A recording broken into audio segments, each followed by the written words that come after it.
Hey everyone, I'm Peter Stories here to guide you today. If you use this video to drift off to sleep, please tap like, hit subscribe, and drop a comment telling me where you're watching from and what time it is there. Now settle in, get cozy, and let yourself relax.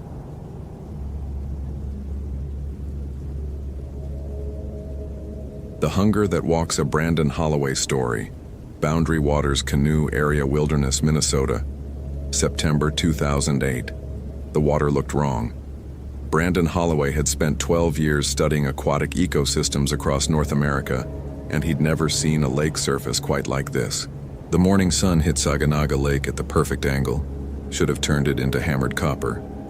But instead the water seemed to absorb the light, drinking it down into depths that suddenly felt too deep, too hungry. He adjusted the straps on his Kelty pack and checked his Garmin eTrex one more time. The coordinates were correct. Lauren Mackenzie's last known location, approximately 48.1374 degrees, 90.9125 degrees W, 2 miles southwest of his current position along the Canadian border. 3 days missing. 22 years old. Graduate student from the University of Minnesota studying northern forest ecology.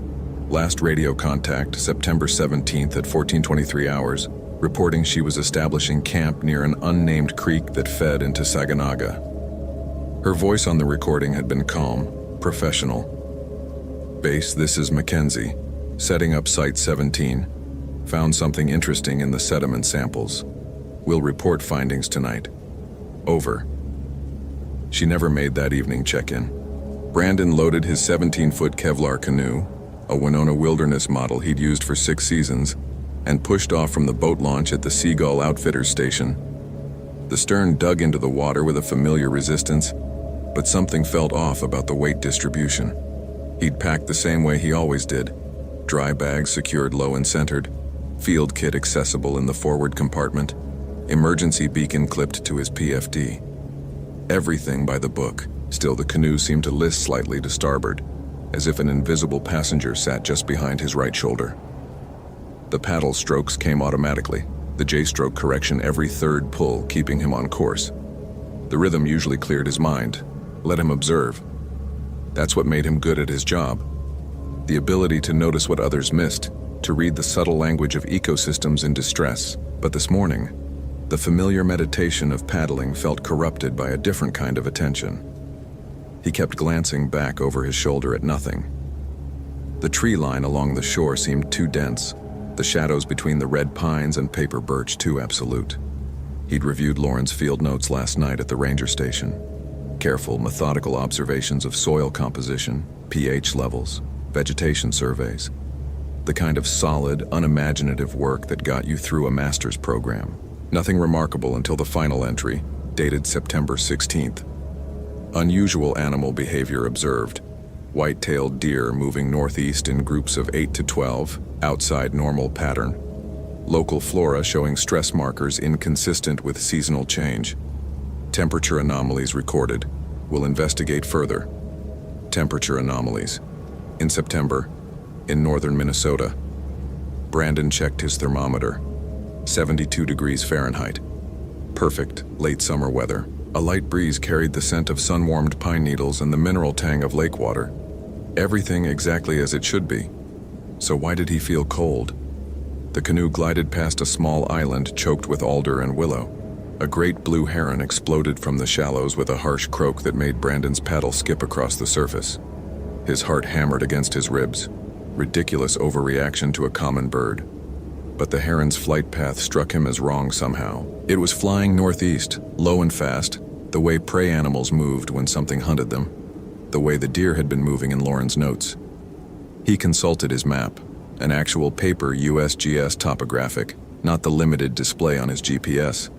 Technology was useful, but Brandon had been in enough remote areas to know that batteries died, satellites lost signal, electronics failed at the worst possible moments. The unnamed creek Lauren mentioned would be approximately 45 minutes of paddling, assuming he maintained his current pace. The shoreline grew more irregular as he moved southwest, the lake fragmenting into a maze of bays and channels that could swallow a person completely. 1 million acres of wilderness, fewer than a dozen entry points. Once you paddled beyond the day-use areas, you entered a landscape that had changed little since the fur trade era, when Ojibwe and Cree peoples navigated these waters in birch bark canoes. The Forest Service managed the boundary waters, but management here meant mostly staying out of the way, letting the ecosystem function as it had for millennia. It was the kind of primordial space that reminded you how thin the veneer of civilization really was, how quickly the animal part of your brain could resurface when you were truly alone. Brandon passed a campsite on the North Shore. Fire ring cold, the ash scattered by wind. Someone had left their site cleaner than they'd found it, following leave-no-trace principles. But something about the abandoned fire ring bothered him. The stones had been arranged in a pattern he didn't recognize, not the simple circle most campers built. They formed a shape that reminded him of... what? A symbol he'd seen somewhere, in some context he couldn't quite recall. The paddle felt heavier with each stroke. His shoulders ached in a way that didn't match the effort he'd expended. He'd been on much longer expeditions with heavier loads. This should have been an easy morning paddle, but his body was responding as if he'd been working for hours, days even. A gnawing emptiness had settled into his stomach despite the protein bar he'd eaten an hour ago. The channel narrowed, squeezing between granite outcroppings that rose 30 feet above the waterline. Lichen covered the rock faces in abstract patterns, greens and oranges and whites that created what almost looked like figures if you stared too long. Brandon forced his eyes back to the water. Pattern recognition was a survival trait, but it could misfire, making you see intention where only randomness existed. Pareidolia, seeing faces in the clouds, hearing voices in white noise. But he could have sworn one of those lichen patterns looked like a handprint, a massive handprint. The creek mouth appeared exactly where the coordinates indicated, a narrow opening almost hidden by overhanging cedars. Brandon guided the canoe into the channel, ducking under low-hanging branches that scraped across his shoulders like skeletal fingers. The water here was darker, stained brown by tannic acid from decomposing vegetation. Perfectly normal, perfectly explainable, but it looked like the color of old blood. The current pushed weakly against him, the creek flowing down from higher elevations to the north. He had to work harder to maintain forward momentum, and the narrow channel meant he couldn't use full paddle strokes. The canoe bumped against submerged roots and rocks that his depth perception somehow failed to track. Tree roots writhed beneath the surface like grasping hands. "Stop it," he told himself. "You're a scientist. Observe, don't interpret. Record data, don't create narratives." But narratives were how humans made sense of the world. Stories were survival tools, ways of encoding information about danger and opportunity. When the Ojibwe told stories about the creatures that lived in these forests, they weren't just entertaining children around campfires. They were passing down genuine accumulated knowledge about this place. Warnings that had kept people alive for hundreds of generations. Warnings about things that walked through the winter woods. Things that were always hungry. Things that fed on. Brandon shook his head, dispelling the thought. He'd read too much last night diving into the background research on local folklore. The ranger station had a small library, and he'd found himself drawn to a section on indigenous traditions. Pulled a book on Ojibwe stories almost without thinking. He'd only meant to skim it, get some cultural context for the region. Instead, he'd read for 2 hours, growing increasingly unsettled by accounts of the Wendigo, the winter cannibal spirit that transformed humans who violated the ultimate taboo. Just stories, he'd told himself. Metaphors for the real dangers of isolation and starvation, psychological coping mechanisms for extreme conditions. But the descriptions had been vivid, specific, consistent across hundreds of years and vast geographic distances. What explained that kind of narrative persistence? Mass hallucination? Cultural transmission of shared delusions? Or something else? Something his scientific framework couldn't easily accommodate. The canoe scraped across a shallow section, the sound like fingernails on bone. Brandon used his paddle to push off from a boulder, and his hand came away covered in a film that felt too slick, too cold. He wiped it on his pants and immediately regretted it. Now the coldness was spreading through the fabric, seeping into his skin. He rounded a bend and saw the tent. Lauren's tent. a North Face Mountain 25, yellow fabric now faded and streaked with moisture. It was pitched on a small clearing about 20 feet from the water's edge, positioned properly with the opening facing away from prevailing winds. Emergency orange marker tape had been tied to nearby trees, the kind you use to make your camp visible for aerial search and rescue. Standard procedure. Everything looked correct from a distance. Everything except the silence. Brandon's training kicked in. He secured the canoe, pulling it fully onto shore and tying the painter to a birch tree. He noted the absence of any other boat. Lauren's canoe was gone, which matched the initial search team's report. He called out, voice echoing too loudly in the stillness. "Lauren Mackenzie, this is Brandon Holloway with the Forest Service. If you can hear me, please respond." Nothing. Not even the natural ambient noise that should have filled a healthy forest. No squirrels chittering, no birds calling, no insects humming. Just a silence so complete it seemed to have weight and texture, pressing against his eardrums like water pressure. He approached the tent slowly, noting details with the automatic precision of long training. The zipper was open about 6 inches. The rain fly was properly secured. A small pile of firewood sat stacked near a ring of stones. That same unsettling pattern again, he noticed, like the fire ring he'd passed earlier. The wood was bone dry despite the morning dew that coated everything else. "Lauren?" he called again, knowing somehow that he wouldn't get an answer. He knelt beside the tent entrance and pulled the zipper down fully. The sound was too loud, a mechanical scream in the oppressive quiet. Empty, or rather, not quite empty. Lauren's sleeping bag lay twisted in the corner, half inside out, as if she'd thrashed her way out of it in a panic. Her field notebook sat open on top, pages covered in her neat handwriting. Her headlamp hung from the tent's ceiling loop, battery dead or drained. And there, scattered across the tent floor, were things that made Brandon's scientific mind stutter and misfire.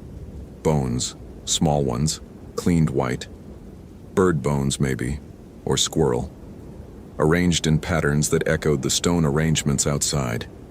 And between the bones, scratched directly into the tent's floor fabric with something sharp. Words in a handwriting that started as Lauren's neat script, but degenerated into frantic scratching. "So hungry, can't stop eating. The cold, the cold, the cold."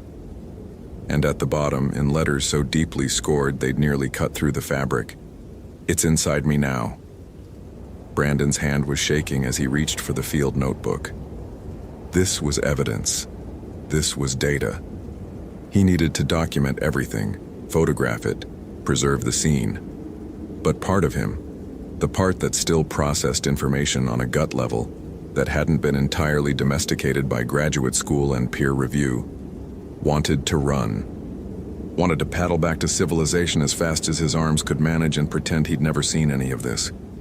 He forced himself to photograph the tent interior with his Canon power shot, the flash creating harsh shadows that made the bone patterns look like they were moving. Then he picked up the notebook and began to read. The early entries were exactly what he'd seen back at the ranger station. Soil samples, vegetation surveys, water quality tests. Lauren had been conducting a baseline environmental assessment for her thesis on climate change indicators in northern boreal forests. Solid, publishable work. But starting on September 15th, the observations changed. Found a deer carcass today, approximately 1.2 miles northeast of camp. Unusual consumption pattern. Entire animal stripped clean, bones cracked open for marrow. No scavenger tracks nearby. Estimated time of death less than 12 hours based on decomposition, but meat appears desiccated beyond normal time frame. Collected hair samples for analysis. Feeling unusually tired despite adequate sleep. September 16th. Temperature dropped significantly overnight. Recorded 34° Fahm at 0600 hours. Unseasonably cold. Multiple thermometer readings consistent. No weather pattern on NOAA forecast to explain sudden change. Frost on tent despite daytime highs near 70° Fahm. Does cold follow me? Ridiculous thought. Sleep deprived.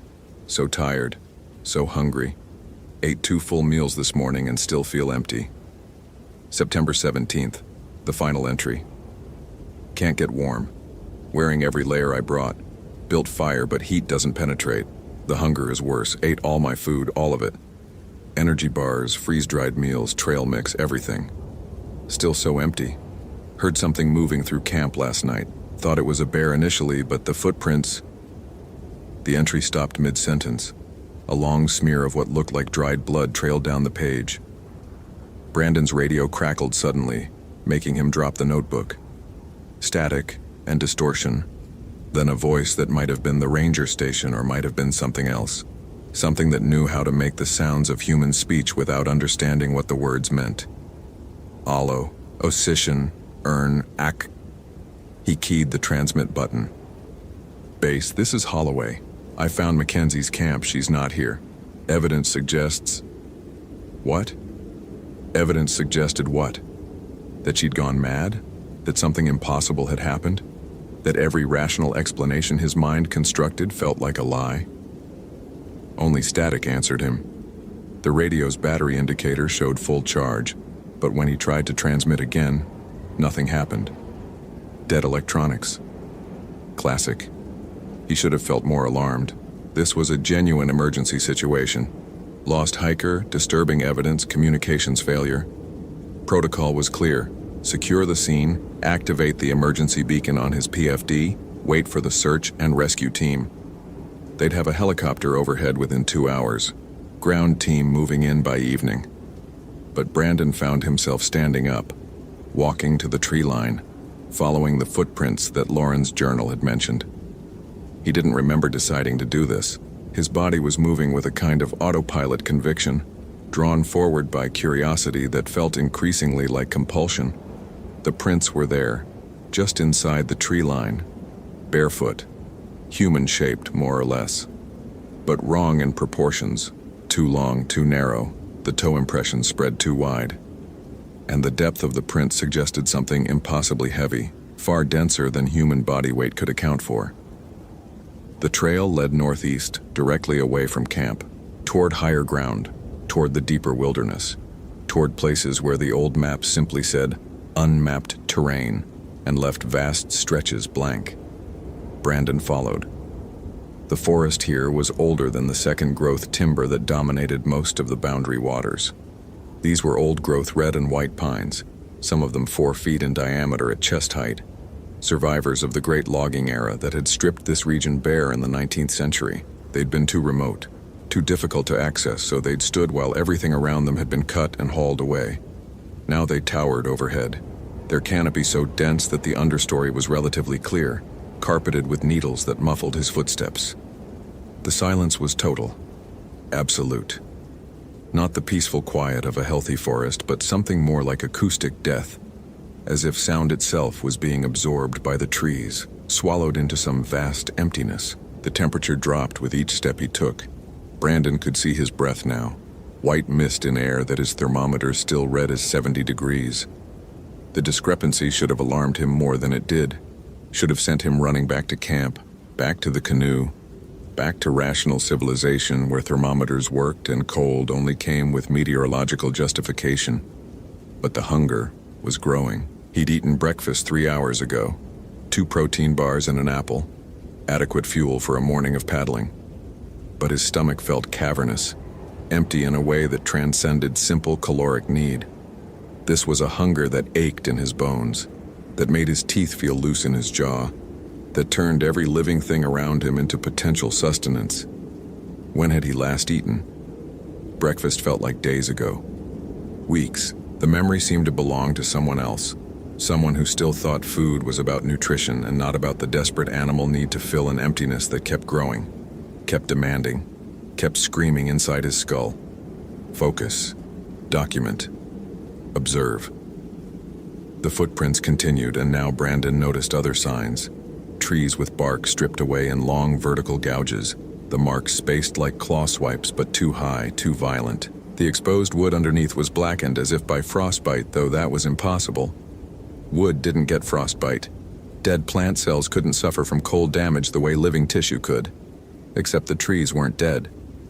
Sap oozed from the wounds, sluggish and dark. And when Brandon touched it, why did he touch it? The coldness spread into his finger like venom, racing up through his hand, his arm, his chest. He yanked his hand back, stared at the sap coating his index finger. It was moving, crawling across his skin like it was alive, seeking entry into his body through pores and cracks in any available opening. Brandon wiped it frantically on his pants, but the coldness remained, burrowing deeper, settling into his bones like ice crystals forming in his marrow. This wasn't real. Couldn't be real. Hallucination, maybe. Carbon monoxide poisoning? No, he'd been outdoors all morning. Infection? Fever? Some kind of neurotoxin from an insect bite? His mind cycled through possible explanations, each one weaker than the last, until he was forced to confront the possibility that his training hadn't prepared him for. What if the stories were true? What if the Wendigo wasn't metaphor but memory? What if generations of Ojibwe and Cree peoples had been recording actual encounters, documenting a genuine phenomenon that existed outside the boundaries of acceptable scientific reality? What if folklore was a kind of data, and he'd been too arrogant, too certain of his framework, to consider that indigenous knowledge might contain truths his culture had forgotten or refused to acknowledge? The footprints ended at the base of a massive white pine, its trunk scarred with deep parallel gouges that went up 30 feet. Something had climbed this tree, something large enough to leave marks in wood that felt more like meteor impacts than scratches. Brandon looked up into the canopy, his neck cracking as he tilted his head back. The shadows between the branches seemed too deep, too solid. And there, maybe 50 feet up, he could see what might have been a shape, what might have been movement, what might have been watching him with eyes that had never been human, even when they'd first opened in a human skull. A sound came from above. Not quite words, not quite wind. Something between speech and hunger, between language and pure need. It spoke in a voice that might once have been Lauren Mackenzie's, before the cold had gotten inside her, before the hunger had rewritten every cell in her body into something new. So empty. Brother. Brandon's legs gave out. He sat down hard on the pine needle carpet, his body finally acknowledging what his mind had been fighting. This was real. This was happening. The impossible was occurring exactly as the stories had promised it would, and no amount of training or rationality or scientific method could protect him from the truth standing in front of him. Above him, something began to climb down, slowly, taking its time. Why hurry when prey was already paralyzed by understanding? He should run, should move, should do something other than sit here watching his death descend from the trees. But the hunger was so strong now, so overwhelming, that the idea of moving felt abstract. His body wanted to conserve energy, wanted to curl up and wait for warmth that would never come, wanted to sleep the sleep that had no waking. How long had it been since he'd eaten? Days? Weeks? The protein bar this morning was a distant memory, the ghost of sustenance that had done nothing to fill the void growing inside him. When was the last time he'd felt truly satisfied, truly full, truly warm? The shape reached the lower branches. Brandon could see it more clearly now, and he understood why the footprints had looked wrong. The proportions were human only in the loosest sense. Elongated limbs that bent at too many angles, a torso that seemed to stretch and contract with each movement, a head that was too large and somehow too small at the same time. And the face. Oh God, the face. Lauren Mackenzie's features are what they'd become. Skin stretched tight over a skull that had reshaped itself, jaw distended to accommodate teeth that were too long, too sharp, too numerous, eyes that reflected light like an animal's tapetum lucidum, glowing with a hunger that had consumed everything else. Personality, memory, humanity. All of it devoured by the endless need that no amount of feeding could ever satisfy. This was the final lesson of the Wendigo. This was what happened when the hunger became everything. When the cold got inside and froze out every other human impulse. You didn't die. You transformed. You became appetite incarnate, condemned to walk the winter woods forever seeking satisfaction that would never come, feeding and feeding and feeding without ever being full. The creature that had been Lauren dropped to the ground 20 feet away. Brandon could hear its breathing, a wet, rattling sound like wind through a frozen chest cavity. It stood there, swaying slightly, studying him with those terrible glowing eyes. "Brother," it whispered again. And this time, Brandon understood. It was trying to warn him. Some tiny fragment of Lauren Mackenzie was still trapped inside that twisted form, screaming a warning to anyone who could hear, "Don't become this. Don't let the hunger win. Run while you still can." Brandon forced himself to stand. His legs shook, barely supporting his weight. The hunger clawed at his insides, demanding that he stay, that he give in, that he let the transformation take him.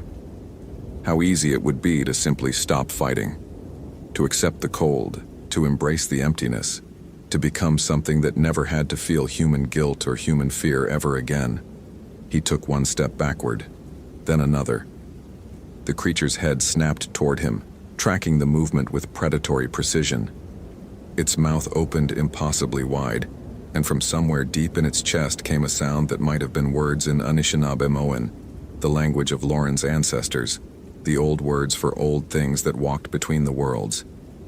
"Windigu Waban, the Wendigo sees you. Brother soon. Feast together." Brandon turned and ran. The forest erupted behind him. He could hear the creature pursuing, its movement through the trees like a windstorm, like an avalanche, like hunger given physical form. Branches snapped. Trees groaned. The ground itself seemed to shake with the weight of something that should not exist, running at speeds nothing that size should achieve. He crashed through underbrush, tore past trees, his lungs burning with effort and the terrible cold that was spreading through his chest. His training was gone. His scientific detachment was gone. All that remained was the animal brain, the part that knew how to run from predators, that understood on a cellular level what it meant to be prey. The canoe. If he could reach the canoe, if he could get on the water, did the Wendigo follow into water? The stories didn't say. The stories focused on winter, on frozen lakes, on the deep woods where humans went to starve. But this was September. The water was still liquid. Maybe that mattered. Maybe that provided some protection. Something grabbed his ankle. Brandon went down hard, his face slamming into pine needles and moss.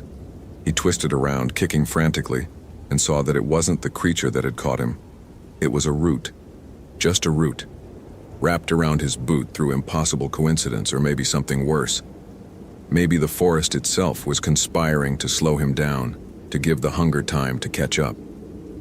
He yanked his foot free and scrambled to his feet, but precious seconds had been lost. The sound of pursuit was closer now, so close. He could smell it, rotting meat and frozen soil and something else, something chemical and wrong, like the scent of hypothermia, like the smell of a body slowly dying from the inside out. The creek appeared ahead, and beyond it, his canoe, exactly where he'd left it. Brandon splashed into the water, gasping at the cold. When had it gotten so cold? And grabbed the canoe's gunwale. He pushed off with everything he had, throwing himself forward as the boat slid into deeper water. The creature burst from the tree line just as the canoe reached the center of the channel. It stood there on the shore, its impossible form silhouetted against the trees, and Brandon could see how wrong the proportions really were. It was easily 10 feet tall now, maybe more. Its limbs bent at angles that suggested multiple joints. Its spine curved in a way that would have broken a human back. But it didn't enter the water. It stood there swaying, watching him paddle away with those glowing eyes that had once belonged to a bright 22-year-old graduate student who just wanted to study forest ecology and maybe make a small contribution to humanity's understanding of climate change. "Brother," the creature called one last time, and the sound carried across the water like wind over ice. "Brother, it gets so cold, so hungry. Come back. Please come back." Then it turned and loped back into the forest, moving with that terrible, inhuman speed. And Brandon was alone on the creek with only his hammering heart and the impossible cold that had settled into his bones. He paddled. He paddled with every ounce of strength remaining in his body, driving the blade into the water again and again, not bothering with proper form or efficient stroke mechanics. He just needed distance, needed to get away from that place, that thing, that truth about what humans could become when the hunger got too strong. The lake appeared ahead, open water that looked suddenly like salvation. Brandon burst out of the creek channel and immediately turned east, aiming for the boat launch, for civilization, for witnesses and warmth and food and all the things that proved you were still human, still alive, still on the right side of the transformation. But the hunger was stronger now, growing with every stroke. His stomach felt like a cavern, like a void that extended beyond his physical body into some other dimension, where emptiness itself was hungry. When had he last eaten? This morning? Yesterday? Last week? The memory of food seemed abstract, theoretical, like something he'd read about but never actually experienced. He tried to remember what a protein bar tasted like, tried to recall the satisfaction of a good meal. But all he could think about was meat. Fresh meat, warm meat. Meat that still moved, that still bled, that could finally fill the terrible emptiness inside him. No. Focus. Paddle. Get to the boat launch. There would be people there. Rangers, other paddlers. You couldn't transform in front of witnesses. The hunger needed isolation, needed the deep woods, needed the solitude that let you forget what it meant to be human. His GPS showed he was making progress. 2 miles to the boat launch, then 1.5, then 1. The numbers counted down toward safety, toward rescue, toward the possibility of remaining himself. But the cold was spreading. His fingers were numb despite the warm September air. His breath came out in white clouds. The paddle felt like it was made of ice, burning his palms with cold instead of heat. And the hunger kept growing, kept demanding, kept whispering that there was an easier way, that transformation was relief, that becoming something else meant never feeling this desperate emptiness again. The boat launch appeared ahead.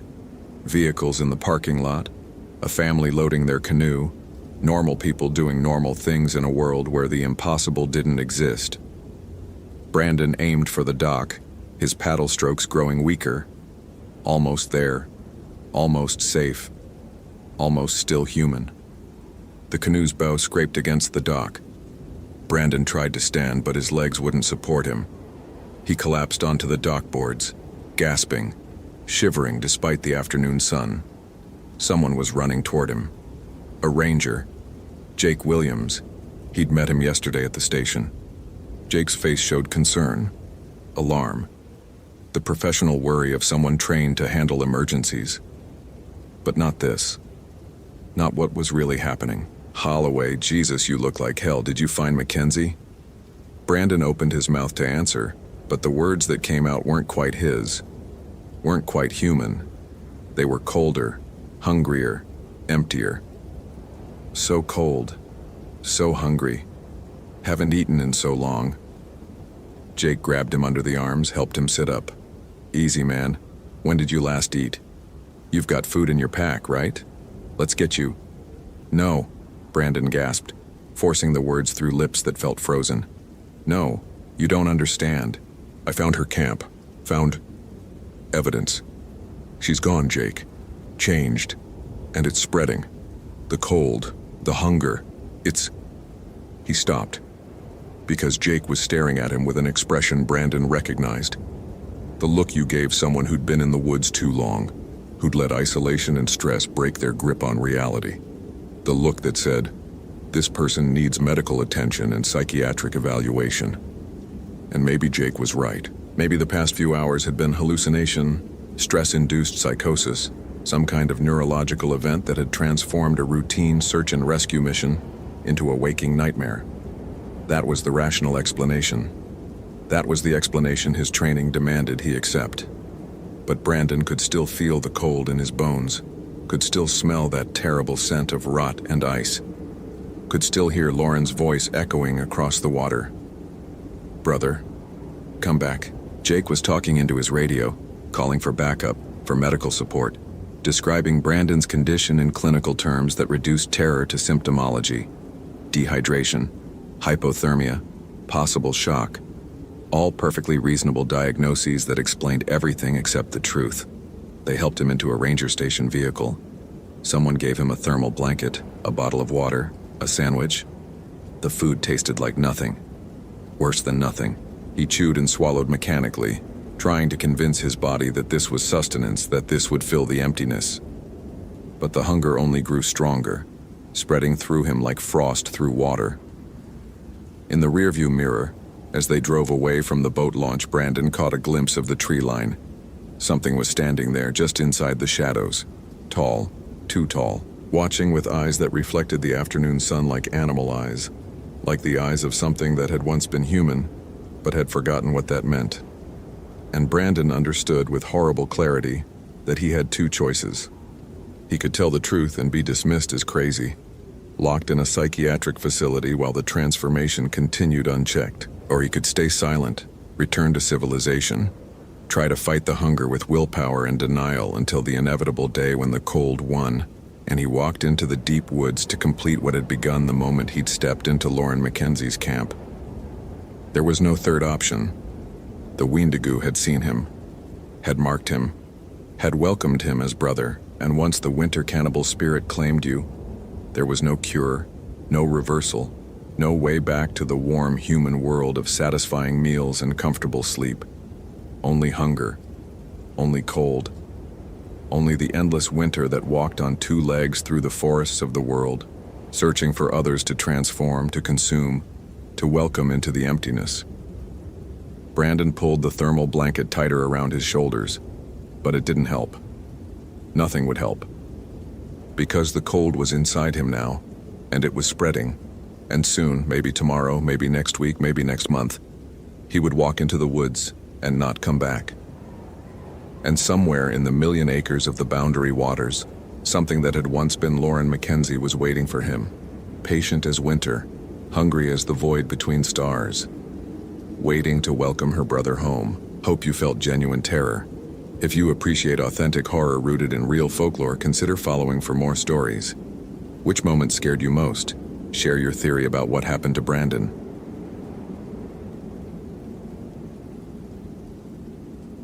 Christopher Bennett had been a wildlife biologist for 15 years, long enough to recognize the difference between animal behavior and human negligence. As he parked his Forest Service vehicle at the Cascade Pass trailhead on the morning of August 12, 2008, he carried that distinction like armor. The overnight report from the ranger station sat on his passenger seat. Rachel Morrison, 26, doctoral candidate from the University of Washington, hadn't checked in for 3 days. Her research permit indicated she was studying alpine marmot populations at Sahali Arm, a brutal 7-mile hike that climbed from 3,600 feet to over 7,600 feet in elevation. Chris stepped out into air that tasted of glacial runoff and Douglas fir. The morning sun hadn't yet burned through the fog clinging to the valley floor, and the parking lot held only 2 other vehicles, both dusty, both clearly there for days. He noted their license plates in his field book out of habit, one from Oregon, one from British Columbia. Through his Motorola radio, dispatch confirmed that both belonged to hikers who'd already summited and returned. Rachel's Subaru Forester, forest green with university decals, sat alone at the far end of the lot. He approached it with the methodical attention he brought to everything. The doors were locked. A parking permit dated August 9th sat on the dashboard. He pressed his face to the window and cataloged the interior. Hiking boots in the back seat, energy bar wrappers, a North Face jacket, a dog-eared copy of Mammals of the Pacific Northwest. Nothing that suggested distress or hurried departure. Nothing that explained why a researcher who documented her GPS coordinates religiously for 6 weeks had suddenly gone silent. Chris shouldered his pack, 60 pounds of emergency gear, satellite phone, first aid supplies, and his own research equipment, and started up the trail. The Cascade Pass route was one of the park's most popular, a relatively well-maintained path that thousands of tourists hiked every summer, but relatively was doing heavy lifting. The trail gained 1,800 feet in the first 3 miles, switchbacking through old-growth forest, where western hemlock and red cedar created a perpetual twilight. His Garmin GPS unit, top of the line for 2008, showed his coordinates updating every few seconds. 48.4725 degree N, 121.0742 degree W. The familiarity of the routine settled his mind. He'd conducted 7 search and rescue operations in the North Cascades, all successful. People got turned around, they misjudged distances, they underestimated weather. Rachel Morrison was young, but not stupid. Her research notes showed someone detail-oriented and cautious. She'd marked every location she'd visited, every marmot colony she'd observed, with GPS precision that matched his own standards. That precision was exactly what worried him. People like that didn't just vanish. By the time he reached Cascade Pass proper at 5,400 feet, the fog had burned off to reveal the reason people came here. An amphitheater of jagged peaks, Johannesburg Mountain, Cascade Peak, Sahale Mountain, rising another 2,000 feet above him, their faces still streaked with last winter's snow. The meadow at the pass bloomed with lupine and Indian paintbrush, absurdly beautiful in the thin mountain air. A wooden sign pointed toward Sahale Arm, 5 miles, 2,200 feet of elevation gain, experienced hikers only. He paused to drink water and check his radio. Static. The topography here played hell with communications. Too many peaks, too much granite blocking signals. His satellite phone would work, but it was for emergencies only, $40 a minute. He noted the time in his field book, 10:47 a.m., temperature 62 degrees, wind calm, visibility excellent. The trail to Sahale Arm departed from anything resembling maintenance. It became a boot path, sometimes disappearing entirely across snowfields and scree slopes. Chris moved carefully, his eyes tracking for the usual signs: disturbed rocks, broken vegetation, anything that indicated recent passage. Rachel had been up here 3 days ago, according to her last GPS log. The weather had been clear since then. He should be seeing something. At 6,200 feet, he found her base camp. It sat in a small depression below the trail, tucked against a boulder to block the wind. A 2-person tent, MSR brand, still properly staked. A bear canister unopened. A camping stove, fuel canister 3/4 full. Chris circled the site twice, documenting everything with his digital camera, a Canon PowerShot that he'd bought specifically for evidence collection. The tent's zipper was closed but not locked. Inside, sleeping bag, inflatable pad, changes of clothes neatly folded, toiletries, backup batteries, and Rachel's field notebook. He sat outside the tent and read it. Rachel Morrison wrote like she thought, precisely with little wasted language. The entries detailed marmot behavior, population counts, territory observations. But the tone shifted in the last few pages. August 7th. Saw something strange today near the upper colony. Footprints in the snow, but wrong somehow. Human-sized, but the gait is off, too wide, almost like someone was dragging something. August 8th. Found more tracks. They circled the area but never seemed to go anywhere specific. Local ranger, older guy, didn't catch name, warned me about staying too late in the day. Said something about old troubles up here. Seemed genuinely spooked.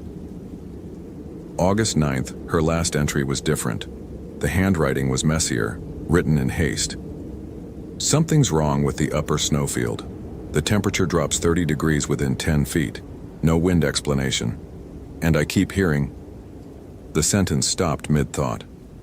The rest of the page was blank. Chris felt something shift in his chest, a sensation he recognized from his early days in the field, before he'd learned to trust only what he could measure. He pulled out his own notebook and wrote, possible head injury, altitude sickness, psychological break. But even as he wrote it, he knew those explanations felt inadequate. He'd seen altitude sickness. It made people confused, sluggish, irrational. It didn't make them abandon fully stocked campsites to wander onto exposed mountainsides. He keyed his radio anyway. Station 4, this is Bennett. I've located Morrison's base camp at approximately 6,200 feet on Sahale Arm. Campsite intact, no signs of distress, but subject not present. Continuing search toward upper colonies. Static then. Copy, Bennett. Weather window closes at 1600 hours. We've got a front moving in. He checked his watch. 12:15 p.m. Plenty of time. He left Rachel's camp undisturbed, it was evidence now, and continued climbing. The landscape above 6,500 feet belonged to a different world. Trees surrendered to low scrub, then to nothing but rock and snow. The Sahala Glacier sprawled above him, dirty white and crevassed, while below the valley fell away into green depths that made his stomach tighten. The trail vanished entirely in places, marked only by cairns that previous hikers had stacked. Chris followed them, his breathing labored in air that held half the oxygen of sea level. At 7,000 feet, he found the marmot colony Rachel had been studying. The burrows were obvious, holes in the scree slope, worn smooth by generations of use. He could see why she'd picked this spot. Dozens of colonies, each with clear sight lines, perfect for population research. He glassed the area with his binoculars, looking for movement. Nothing. Marmots should be everywhere in August, fattening themselves for hibernation. He spent 20 minutes watching and didn't see a single animal. In 15 years of field work, he'd never seen a colony this active simply abandoned. Animals didn't work that way.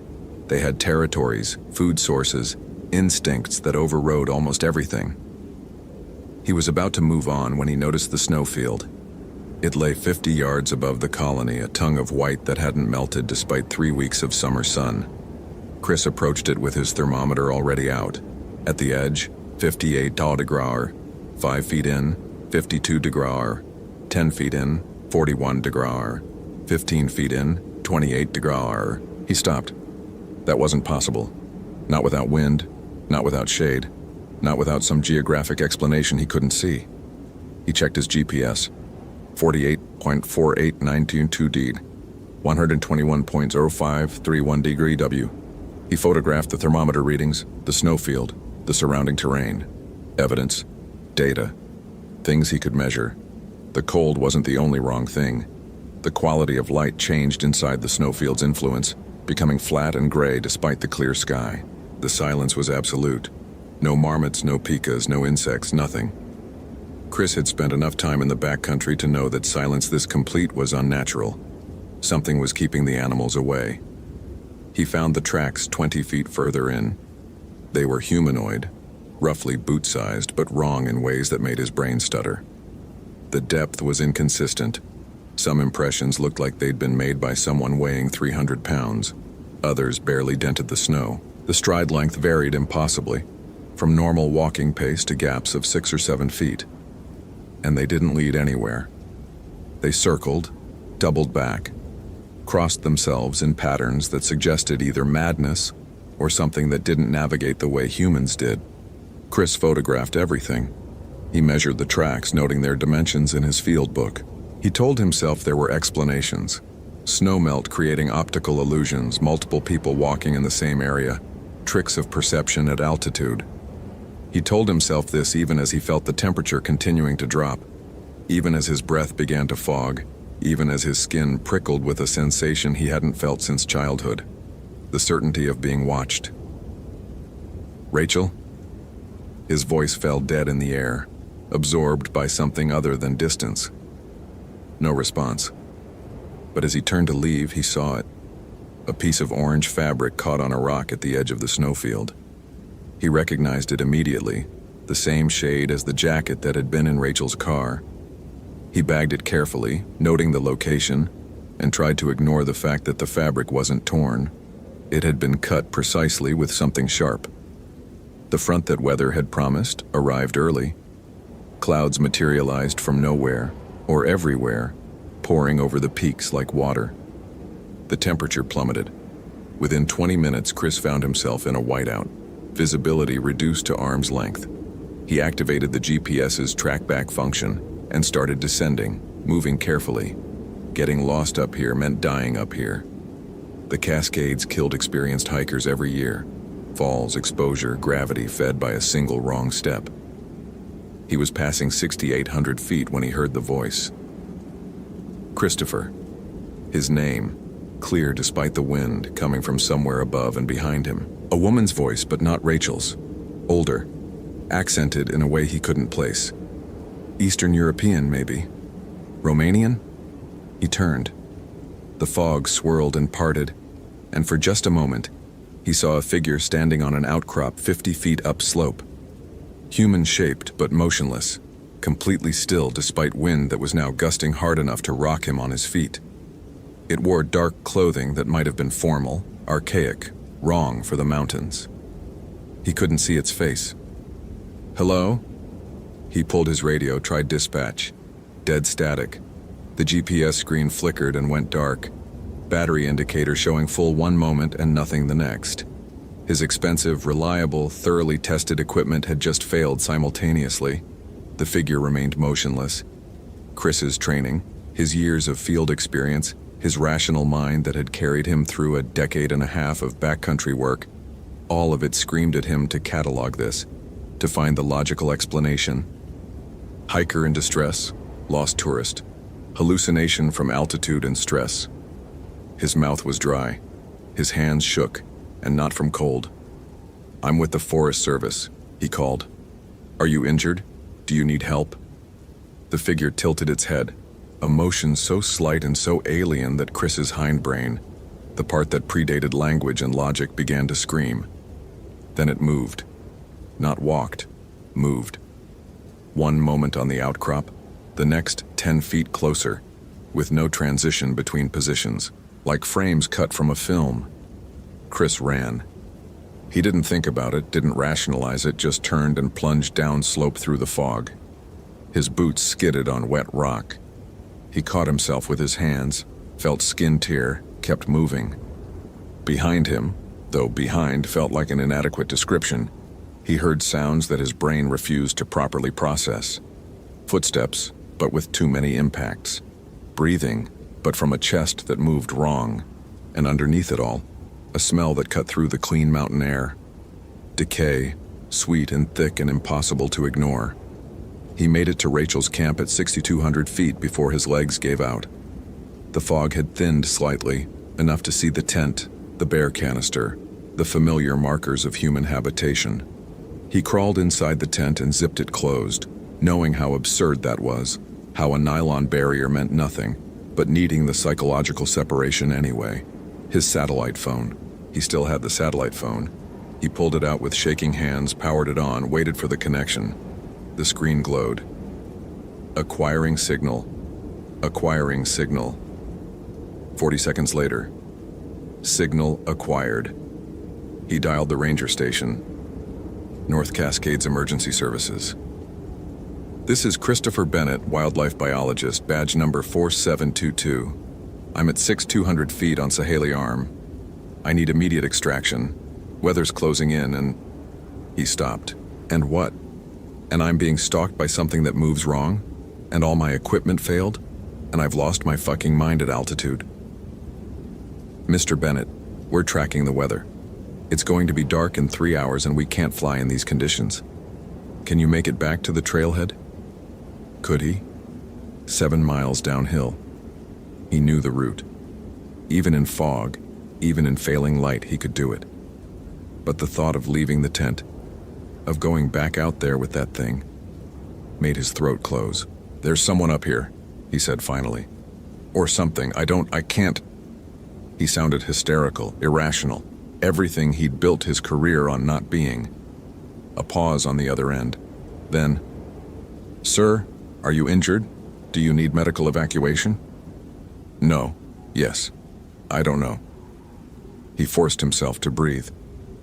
"Can you tell me, have there been other disappearances up here, before Rachel Morrison?" Another pause.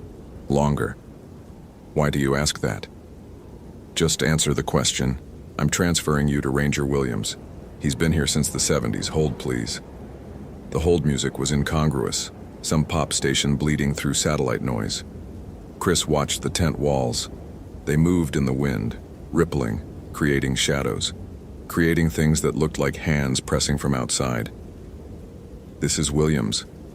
The voice was older, rough with decades of cigarettes. "You're the biologist looking for the Morrison girl?" "Yes. How many others have disappeared up here?" "Why would you think there are others?" "Because I found her notebook. Because she wrote about you warning her. Because something is very fucking wrong up here. and I need to know what I'm dealing with." A long silence, then, "7? That I know of. Probably more before my time. All on Sahale Arm, all in August. First one was 1968, a mountaineer from Romania, Emil Vaduva. They found his body 3 weeks later. It looked like he'd been dead for months, but that wasn't possible given the timeline. Decomposition was all wrong. After that, every 10 years or so, someone vanishes up there. Never find bodies. Never find any explanation. What do the old-timers say? The locals? They say Vaduva's still up there. They say he died wrong. I don't know what that means exactly. Something about his burial, about rituals not being done. The Romanian community in Seattle tried to do something about it in the 70s, sent up a priest or something. He made it halfway up Sahale Arm and turned back. Wouldn't say why, just kept repeating the word Strigoi. Chris's mouth had gone completely dry. What does that mean? Hell if I know. Some kind of Romanian vampire thing?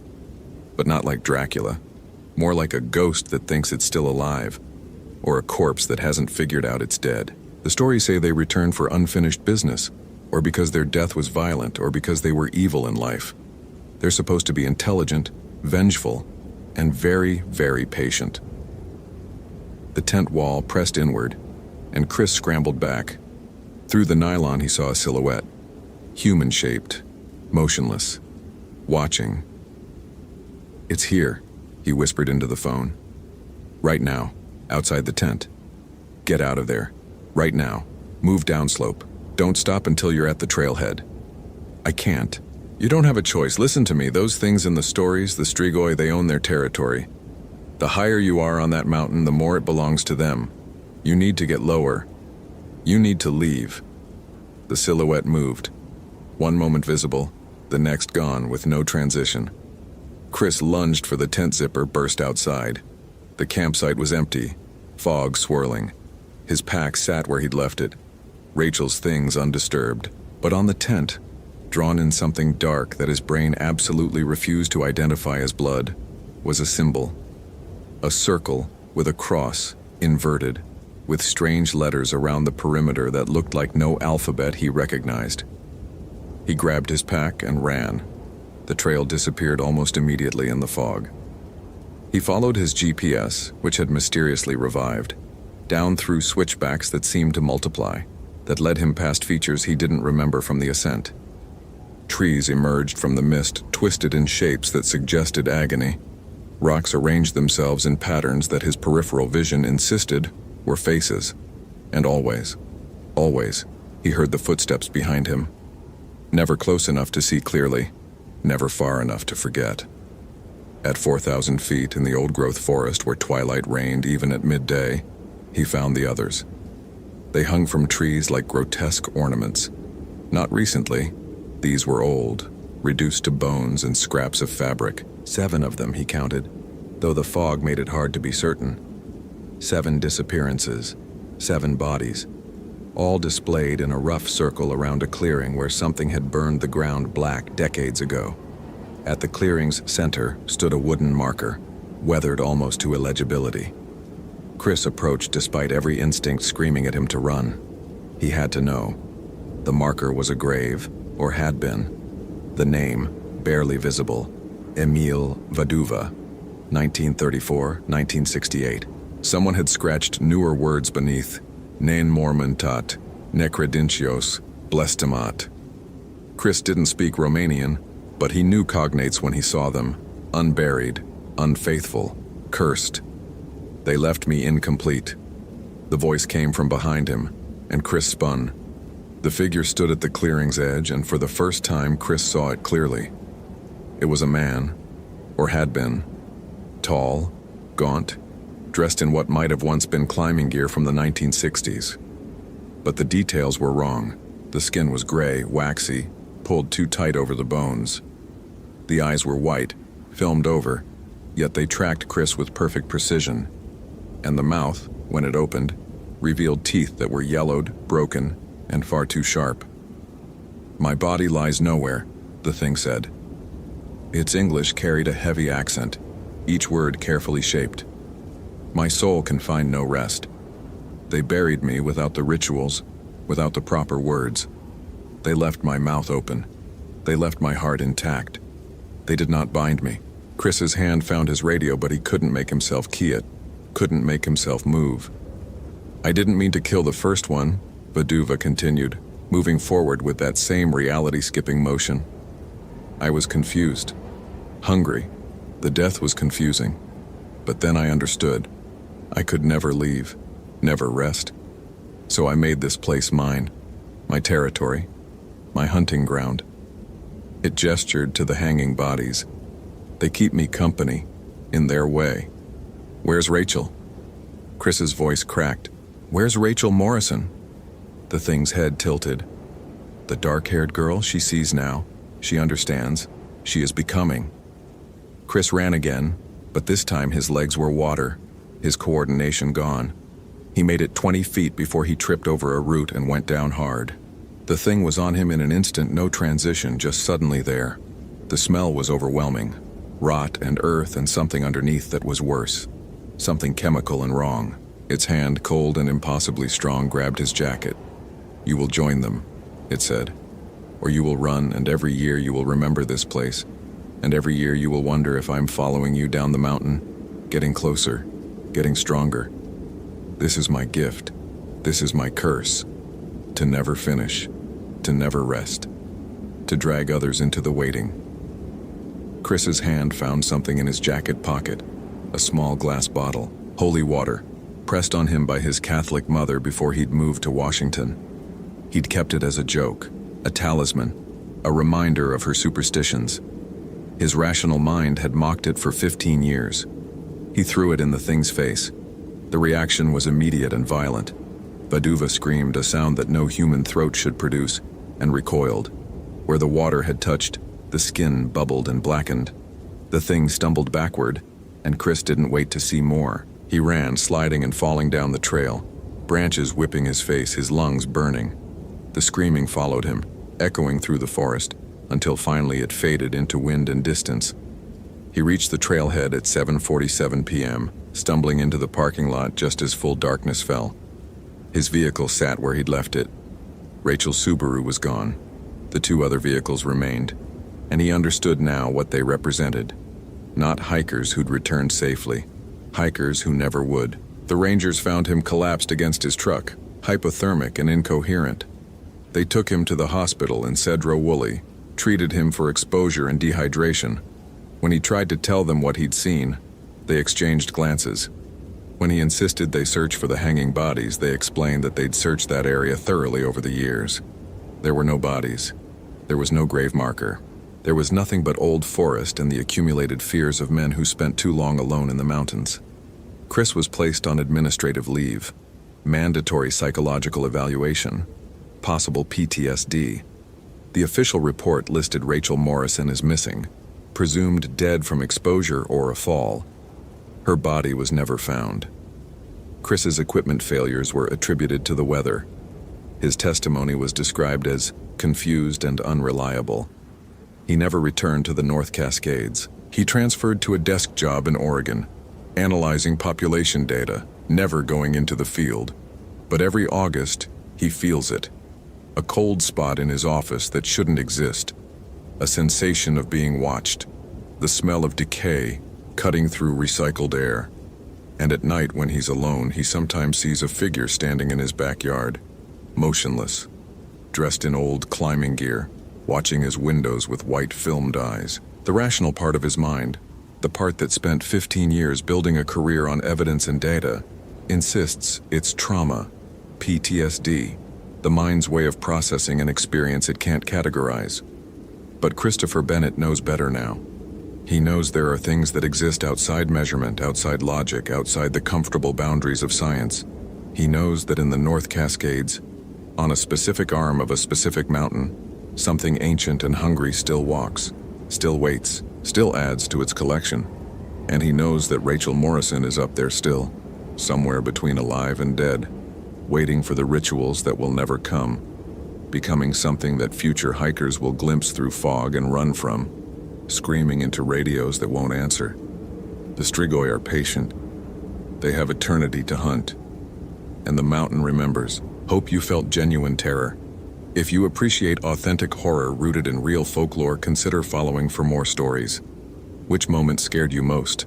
Share your theory about what happened to Rachel.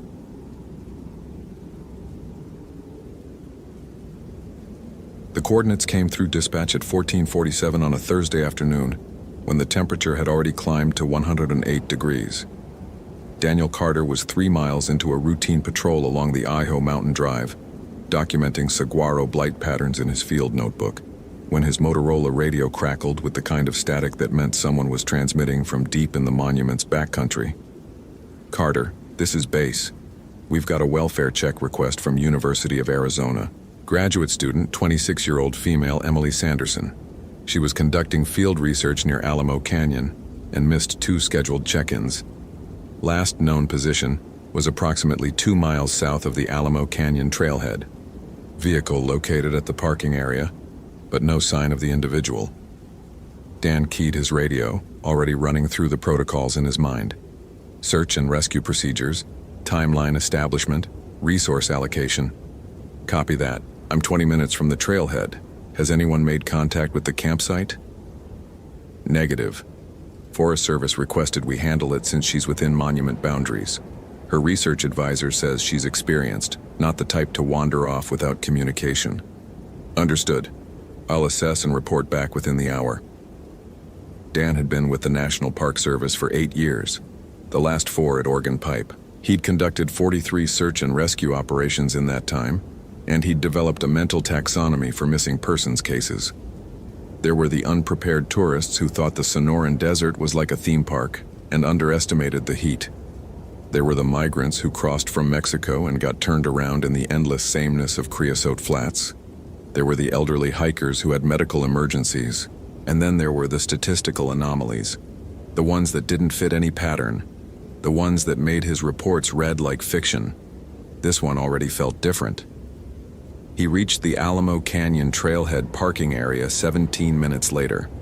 A white Honda Civic with University of Arizona parking permit sat alone in the gravel lot, its hood cool to the touch. The interior was neat. A water bottle in the cup holder, a road atlas folded on the passenger seat, nothing to suggest panic or hurried departure. Dan circled the vehicle, noting details. No flat tires, doors locked, a thin layer of dust on the windshield consistent with 3 days of exposure. The temperature was beginning its slow evening decline, but it would be another 2 hours before the air became anything approaching comfortable. Dan loaded his pack with 4 liters of water, his first aid kit, his Garmin GPS unit, and his digital camera. He grabbed his clipboard and began filling out the initial incident report, his handwriting precise even in the heat. Subject Emily Sanderson, DOB 6/12/1988. Last known location, Alamo Canyon Research Site. Duration 72+ hours since last contact. Weather conditions, clear extreme heat advisory in effect. Terrain, high desert, elevation 1,800-2,400 feet, rocky washes, and saguaro forest. The trailhead register showed Emily's signature from Monday morning at 06:15. Her handwriting was confident, the kind of script that came from someone who took field notes regularly. E. Sanderson. Solo day hike and campsite check. Expect return by 18 But she hadn't returned. Dan followed the trail south into Alamo Canyon, his boots crunching on the decomposed granite that served as the path. The saguaros stood like sentinels, their arms raised in gestures that might have been surrender or worship. Oregon Pipe Cactus National Monument was one of the most remote protected areas in the Southwest, a stretch of Sonoran Desert that abutted the Mexican border and saw maybe 30,000 visitors a year. Most of those visitors never ventured beyond the scenic drive. Out here in the backcountry, you could walk for hours and see nothing but cactus, rock, and sky. The isolation was part of what Dan loved about the work. No crowds, no noise, just the clean simplicity of observation and documentation. He was a man who appreciated measurable phenomena, verifiable data, the kind of knowledge you could record in standardized forms. The desert made sense to him in a way that cities never had. Every plant had adapted to specific conditions.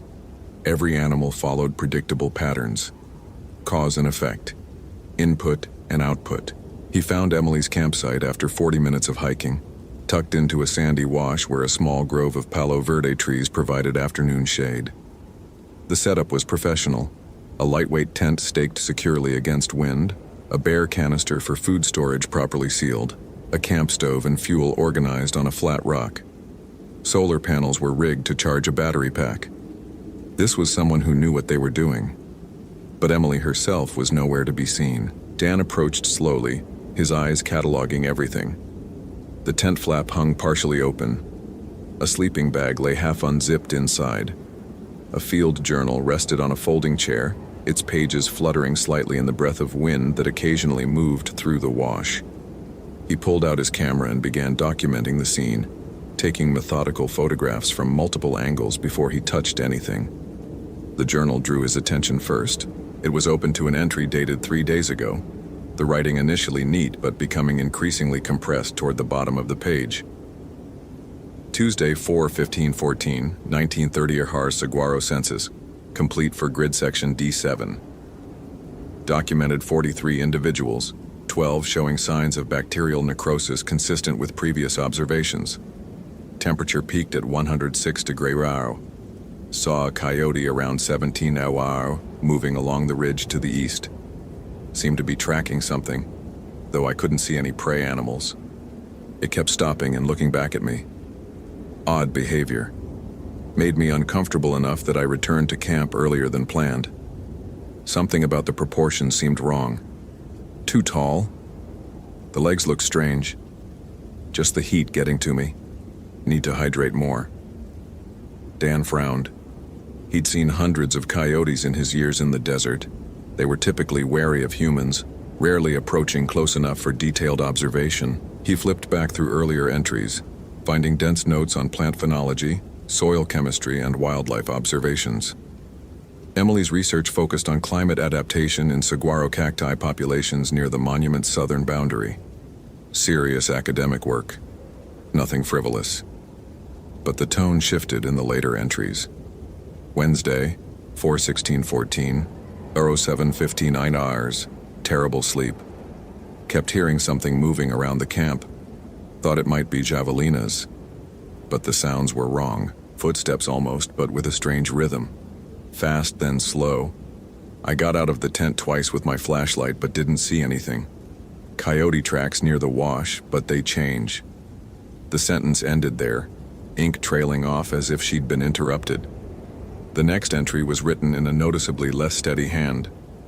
Wednesday, 4/16/14, 22 ARs saw the coyote again. Or something that looked like a coyote from a distance. I was setting up my remote camera on the ridge and it appeared maybe 30 yards away. It sat there watching me for at least 5 minutes. I took photos. When I looked through the camera viewfinder, something about it seemed fundamentally wrong. The proportions, the way it held itself. And then it stood up. Not the way a coyote stretches into a standing position. It stood up like a person would stand up if they'd been crouching. On 2 legs. For just a moment, then it dropped back to 4 and moved away along the ridgeline. But the gait was wrong, like something imitating the movement without fully understanding the mechanics. I'm being irrational. Heat exhaustion affects perception and judgment. I've consumed adequate water. My urine is pale yellow. But I can't shake the feeling that something is watching me. That something has been watching me since I arrived. The tracks. I need to mention the tracks. I followed them this afternoon thinking I could identify the species definitively. They started as coyote prints, clear paw marks in the sand. But 30 feet along the wash they changed. The spacing altered. The depth became uneven. And then they weren't coyote prints anymore, they looked like handprints. Human handprints. But elongated with the fingers spread too wide. And then they went back to being coyote prints. I photographed them. The camera doesn't lie. Dan set the journal down carefully and looked around the campsite with fresh attention. The afternoon sun cast long shadows across the wash, and somewhere in the distance, a cactus wren called out its harsh, rattling cry. He checked his watch. 16:35. Maybe 2.5 hours of good daylight remaining. He examined the ground around the tent, looking for the tracks Emily had described, but 3 days of wind had smoothed most of the details from the sandy surface. He found what might have been coyote prints near the wash's edge, but they were too degraded to tell him anything useful. The tent interior was orderly: sleeping bag, inflatable pad, a small stuff sack containing toiletries.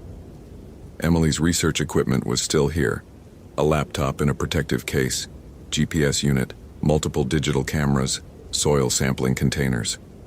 Her purse sat in the corner of the tent, phone inside.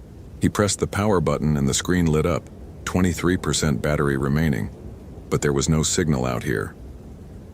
The last attempted call had been Monday evening at 1847 to a contact labeled Dr. Reeves. It hadn't connected.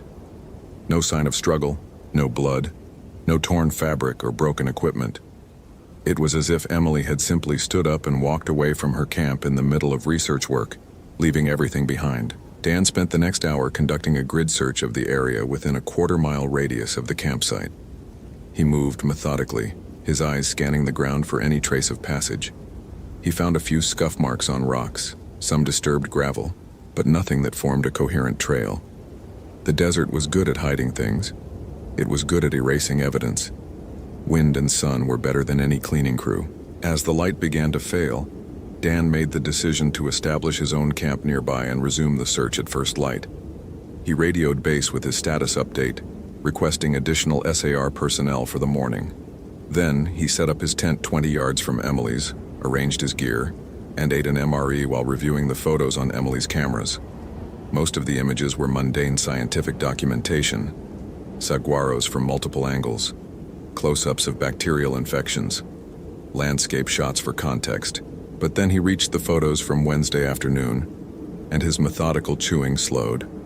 The first image showed a coyote on a ridge, maybe 40 yards distant.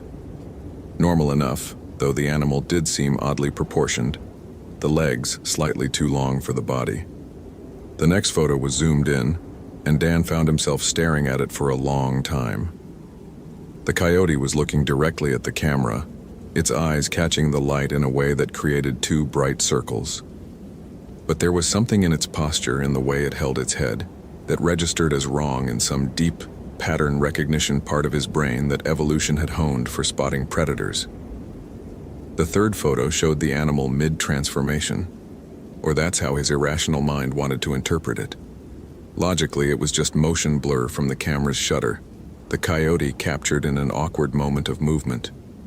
But the blur suggested a form that was neither canine nor human, but something horrible in between. Elongated limbs, a torso that seemed too upright. Dan deleted the thought before it could fully form. Heat shimmer, motion blur, pareidolia, the human tendency to see patterns and faces in random visual data. Emily had been out here alone for days in extreme heat. Isolation and temperature stress could produce unusual perceptual experiences. There were documented cases of solo hikers experiencing auditory and visual hallucinations in desert environments. But then there were the track photos. Emily had been thorough, documenting a sequence of prints in fine sand near the wash. Dan zoomed in on his camera's LCD screen, studying each image. The tracks did appear to change. Canine paw prints transitioned into something that looked disturbingly like elongated human hands pressed palm down in the sand, fingers splayed, then back to paw prints. The transitions happened over the span of perhaps 10 feet. He checked the metadata. The photos were taken Wednesday at 14:22, less than 48 hours ago. The wind would have erased them by now, but they'd been real when Emily documented them.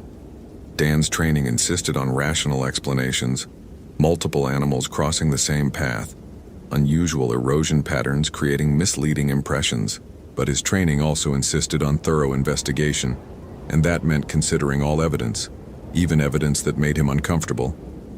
He pulled out Emily's journal again and continued reading by the light of his headlamp. Thursday, 4/17/14, 03:30 RRs woke to the sound of my own voice calling from outside the tent. I was dreaming, had to be dreaming, but I heard myself saying, "Emily, come out here. Emily, you need to see this." The voice was perfect, my exact inflection, my Midwestern vowels. But I was in the tent, sleeping bag zipped up to my chin, and that voice was coming from somewhere near the wash. I didn't go out. I stayed frozen in my sleeping bag until the sun came up.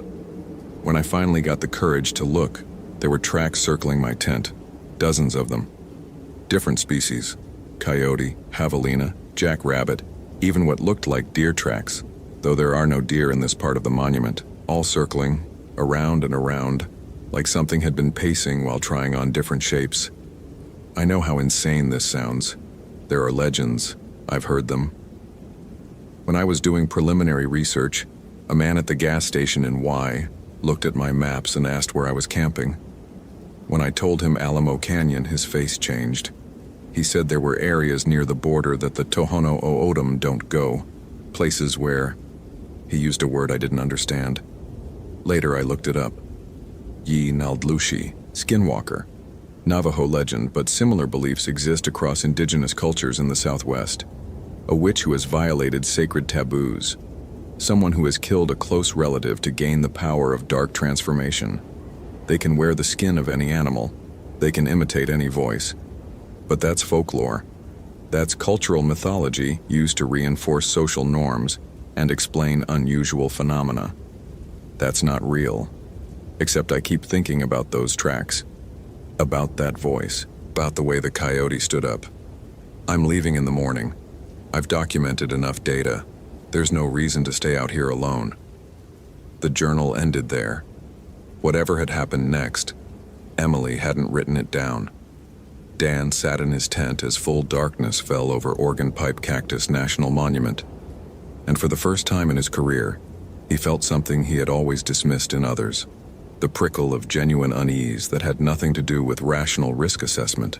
The desert night was never silent. Insects chirped. Small mammals rustled through brush. The temperature differential caused rocks to contract with audible cracks.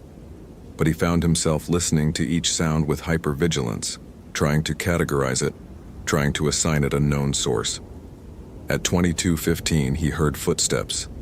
They were distant, perhaps 30 yards away, moving along the edge of the wash. The rhythm was wrong. Too slow, too deliberate. Dan grabbed his high-lumen flashlight and unzipped his tent, sweeping the beam across the landscape. The light caught creosote bushes, the pale trunks of palo verde, the corrugated forms of saguaros, but nothing moving. The footsteps stopped when the light came on. Dan stood outside his tent in the cone of his flashlight beam, aware that he was making himself a visible target, aware that this was tactically stupid, but unable to simply lie in his tent while something paced around his camp. His Glock 22 was holstered on his belt, standard NPS issue, carried for dangerous wildlife and the occasional armed smuggler crossing from Mexico. But he didn't draw it. What would he shoot? Shadows? Emily? He called out. Emily Sanderson, if you can hear me, I'm a park ranger. I'm here to help you. Your research advisor reported you missing. His voice carried in the dry air, echoing slightly off the canyon walls. No response came. But somewhere out in the darkness, maybe 50 yards away now, something moved. He caught it in his peripheral vision, a shape that slipped between two saguaros with a fluidity that seemed wrong for the terrain. Dan's radio crackled with static, making him jump. No voice came through, just a wash of white noise that lasted for 5 seconds and then cut off. He looked down at the device clipped to his shoulder. The display showed full battery, but the signal indicator wavered between 1 bar and none. He swept his flashlight across the desert again, methodically this time, covering sectors the way he'd been trained. Nothing. No eye shine from animals, no reflection from gear, no movement. But the feeling of being watched had intensified to the point where it manifested as physical sensation, a pressure against his chest that made breathing slightly difficult. Dan retreated to his tent and spent the rest of the night in fitful alertness, his flashlight in one hand listening. Around 03 ASO, he heard his own voice outside the tent. Dan Carter, come out here. I found her. I found Emily. The voice was perfect.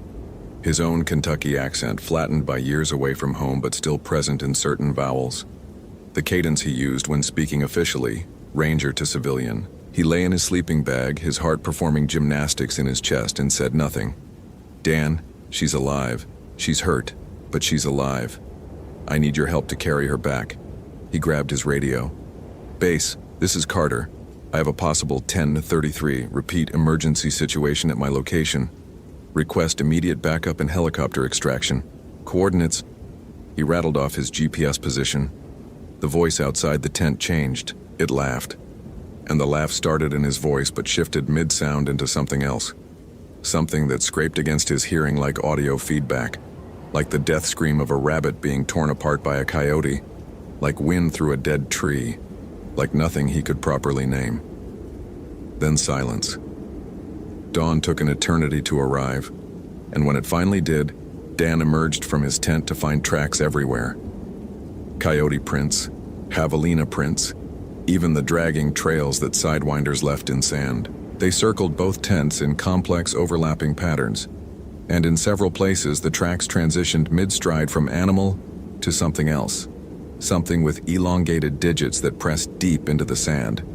Something that had walked on 2 legs and then dropped to 4 and then back to 2, as if the walker couldn't decide which form to wear. Dan photographed everything with methodical precision, falling back on procedure because procedure was the only thing keeping his mind from following Emily's journal entries down a path his rational worldview couldn't accommodate.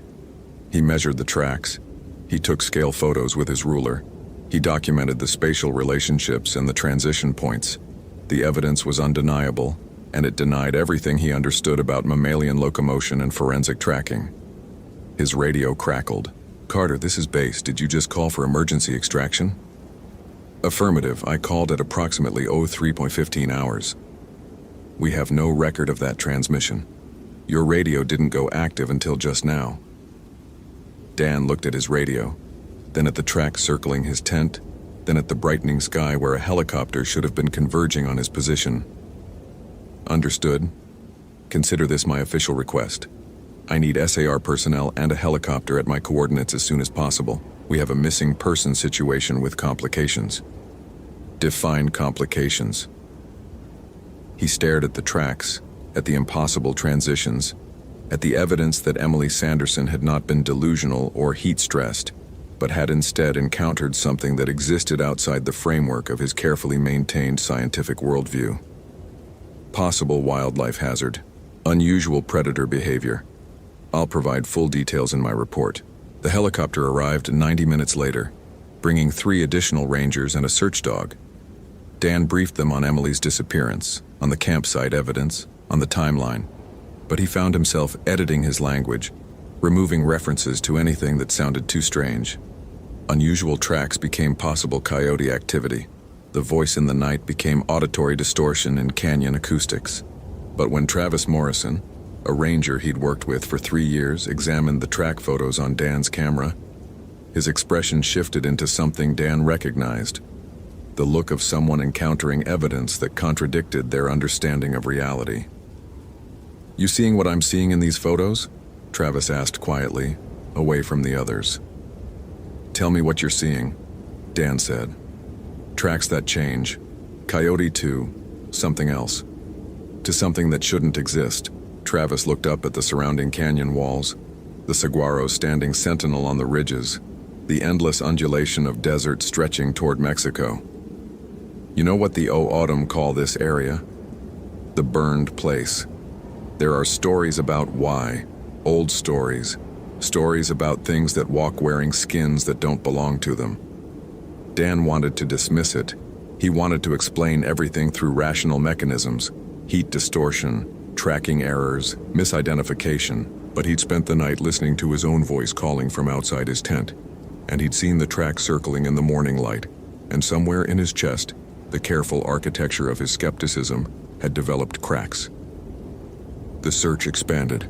They covered 5 square miles over the next 2 days, using GPS coordinates and systematic grid patterns. The dog picked up Emily's scent trail leading south from camp, following it for almost a mile before losing it at a rocky outcropping, where tracks became impossible to follow. They found nothing else. No gear, no clothing, no physical evidence of what had happened to her.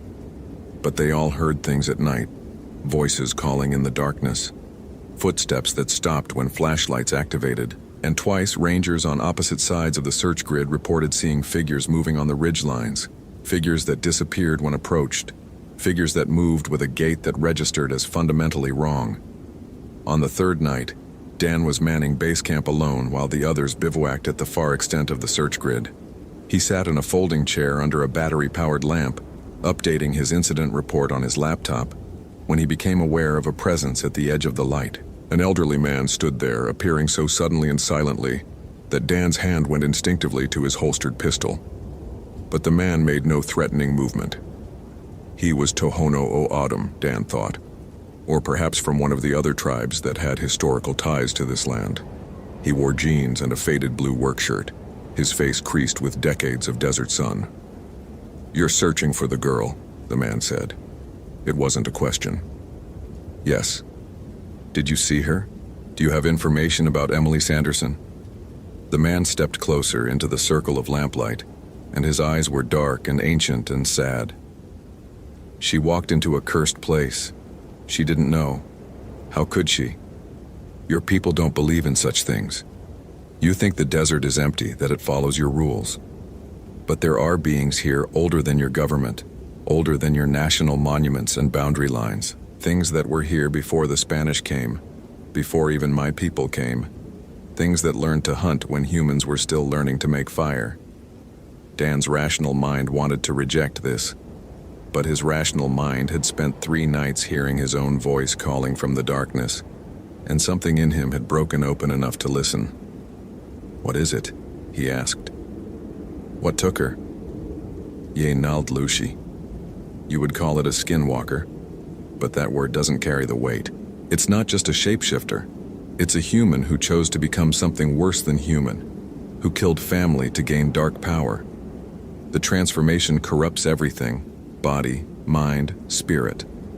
They can wear animal skins, take animal shapes, but they're not animals. They're predators who understand human thought because they used to be human. They know what frightens us. They know how to use our voices. They hunt in places like this, where few people come, where disappearances are easy. "Why?" Dan heard himself ask. "Why Emily? Why anyone?"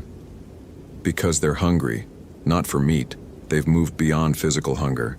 They're hungry for the fear, for the corruption, for the violation of making someone understand that reality is not what they thought it was. And because this is their territory, the burned place.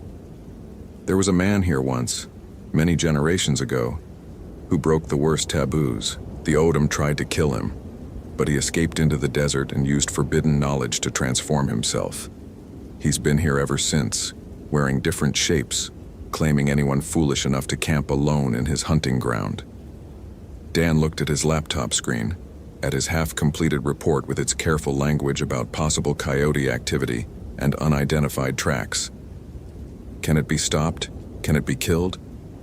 "Yes, but you would need to find its true form, its original body. It would be hidden somewhere, probably in a cave or crevice preserved through dark means. Destroy that and you destroy the creature. But finding it..." The old man shook his head. "The desert is vast, and it knows when it's being hunted. It will hunt you instead." "What about Emily? Is she..." "Gone. Taken into its collection. The skinwalker doesn't always kill immediately. Sometimes it keeps them, transforms them slowly, teaches them its hunger. Either way, she's not the person she was. If you find her now, you won't be saving her. You'll be finding something that wears her shape." The old man turned to leave, melting back into the darkness beyond the lamp's reach. "Wait," Dan called. "How do you know all this? How can you be sure?" The man's voice came from the darkness, disembodied now.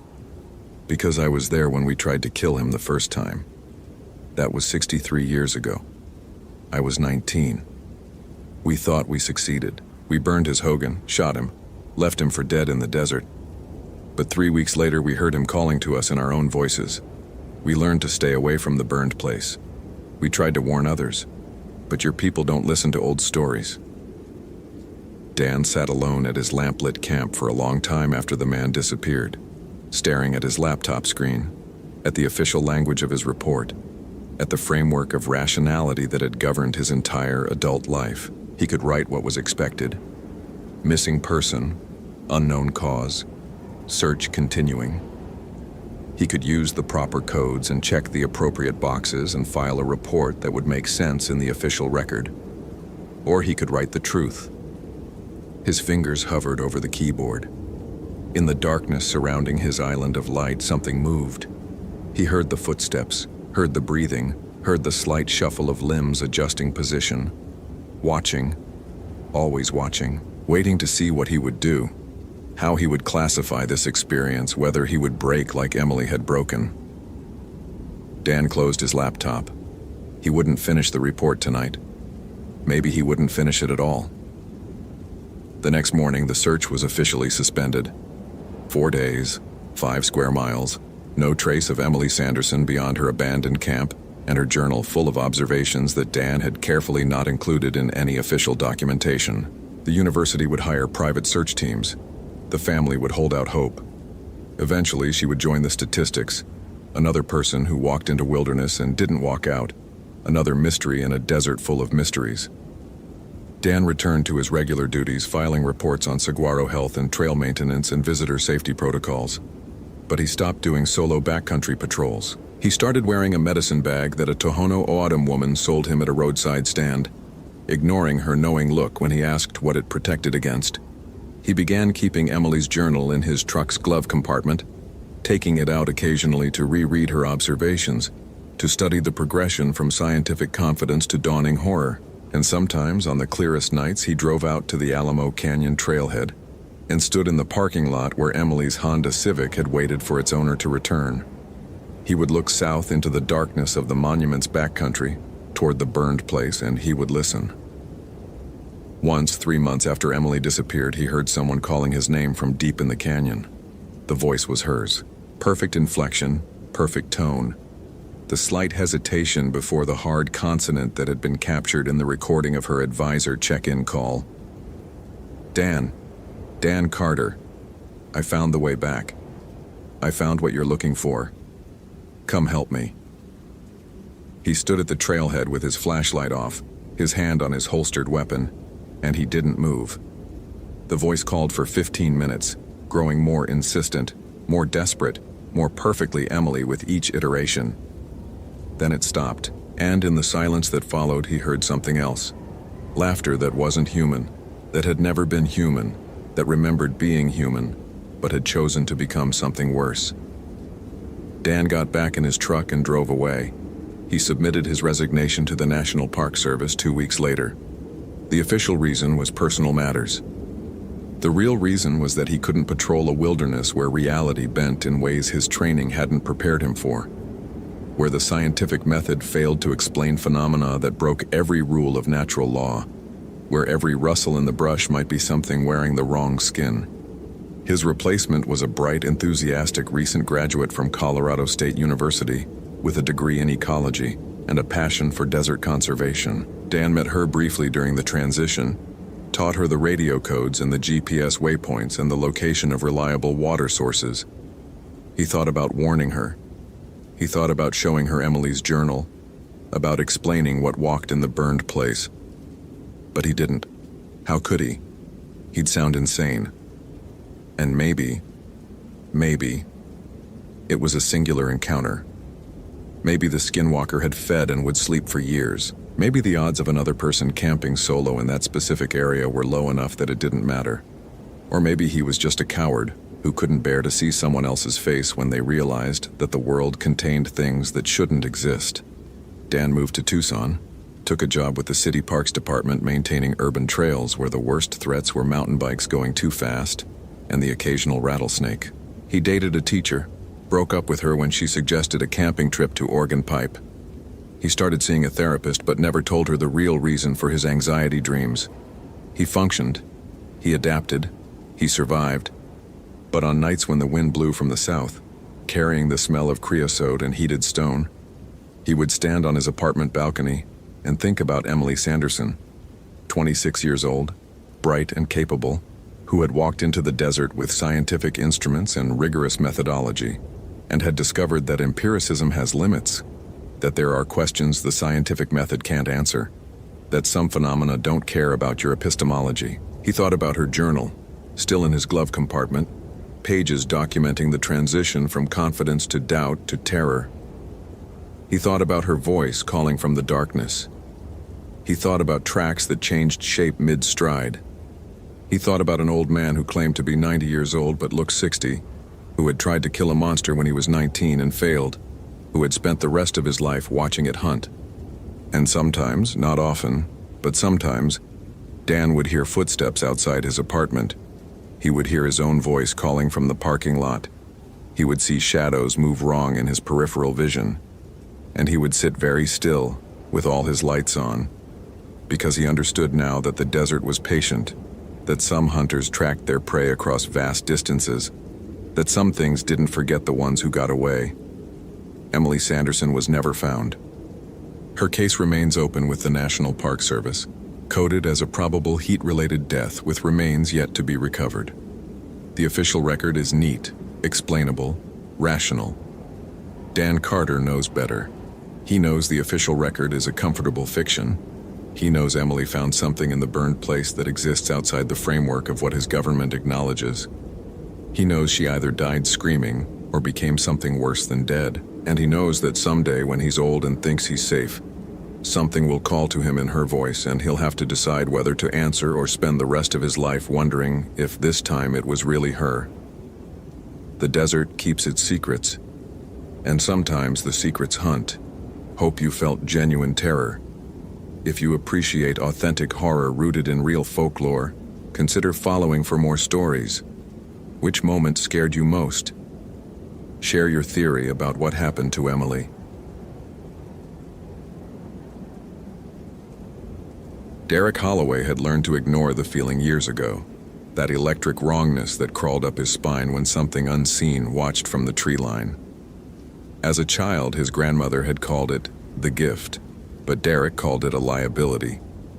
Rangers dealt in facts, GPS coordinates, weather patterns, topographical maps, not the prickling sensation that currently raised the hairs on his forearms as he stood on the Mineral Creek Trail, staring at the abandoned backpack half buried in sword ferns. October rain fell in sheets through the Hoh rainforest canopy, turning everything into a watercolor of moss green and shadow. Derek's Motorola MTS 2000 crackled with static as he keyed the mic. Station, this is Ranger Holloway. I've got a possible abandoned pack at coordinates N47 Dig 5123, W123 Dig 56 C18, trail marker 7.3, requesting database check on recent permits. The response came through garbled. Olympic National Park's western edge was notorious for dead zones, and the ancient Sitka spruces, some over 300 feet tall, didn't help radio transmission. Derek released the transmit button and crouched beside the pack, pulling on latex gloves from his belt kit. The wrongness intensified, not just concern for a potentially lost hiker. Derek had handled dozens of those. This felt deeper, older, like the forest itself was holding its breath. He pushed the sensation down, focusing on procedure. The pack was a standard REI model, dark blue, relatively new. No visible damage. He checked the exterior pockets first, finding a laminated permit dated 3 days prior. Hannah Mitchell, age 22, University of Washington. Research permit for botanical sampling. Solo hiker, solo, in October, in the Hoh. Derek's jaw tightened. He'd seen too many recoveries that started with solo hiker. The second pocket yielded a Nalgene bottle, half full, and a soggy field notebook with a green cover. He opened it carefully. The ink had run in places, but Hannah Mitchell's handwriting was precise, almost obsessive. Pages of botanical sketches, Devil's Club, Pacific U, Western Hemlock, normal enough. But the final entries made Derek's stomach clench. October 12th, 2007. Found it. The grove isn't on any modern maps, but the 1889 survey mentions Settlers' Sanctuary, 5 acres cleared by Romanian immigrants. Dr. Carson was right about the European medicinal traditions persisting in isolated communities. The protection plants are all here. Garlic mustard, Aliaria petiolata, growing in unnatural abundance, wild roses forming a barrier around the perimeter, hawthorn trees in deliberate placement.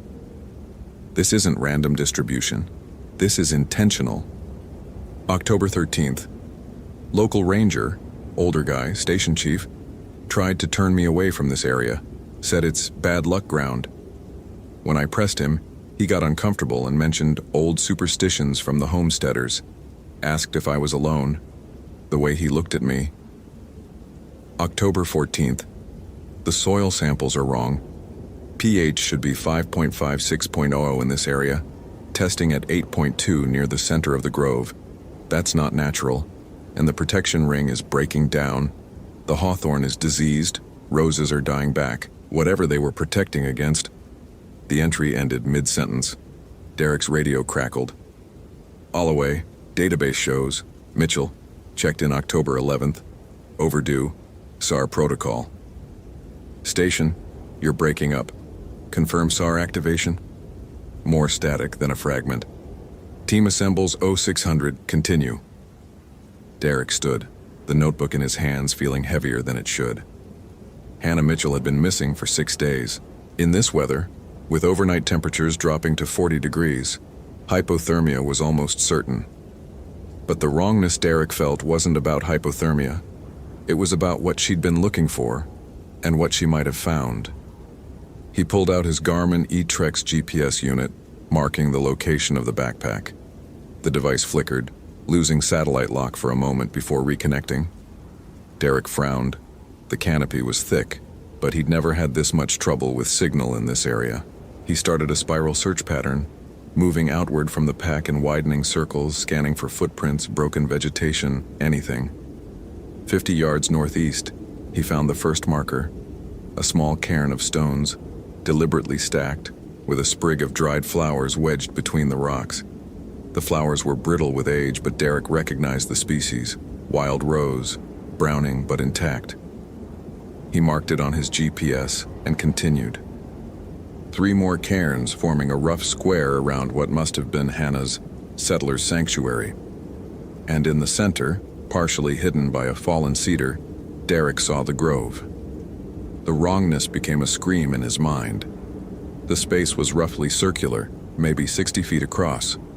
The trees that should have filled it were stunted, twisted, their bark blackened as if from old fire. But there had been no fire. Derek had studied the park's burn records. Nothing in this sector for over a century. The ground was bare earth, packed hard, with that same unnatural ring of dying protective plants Hannah had documented. And in the very center stood something that made Derek's breath catch. A stone. Not a boulder. A carved marker, rectangular, about 4 feet tall. The inscriptions were weathered almost smooth, but Derek could make out letters in an alphabet he didn't recognize. At the base of the stone, someone had placed offerings. Moldering flowers, a small bottle of what looked like oil, and, Derek's stomach turned, a dead crow, its body unnaturally preserved despite obvious age. His grandmother's voice echoed in memory. When the dead won't rest, Derek, the land remembers. And the land tells those who can listen. Derek had spent 35 years not listening. He pulled out his digital camera, a decent Nikon D40 he'd bought specifically for documentation, and began photographing the scene. Through the viewfinder, the wrongness intensified. The stone seemed to shift in the frame, never quite where he aimed. Derek lowered the camera, blinking. When he raised it again, the stone was motionless. His cell phone, a relatively new Motorola Razr that worked maybe half the time in the park, showed no signal. He tried the radio again. Pure static. Derek marked the location on his GPS, then began a perimeter search. If Hannah had been here, she would have left traces. He found them at the northeastern edge. Fresh broken branches, crushed ferns, and a single boot print in soft earth. The print pointed away from the grove toward the deeper forest where Mineral Creek became a series of waterfalls and box canyons. The terrain there was dangerous even in good weather. In October rain, it was potentially lethal.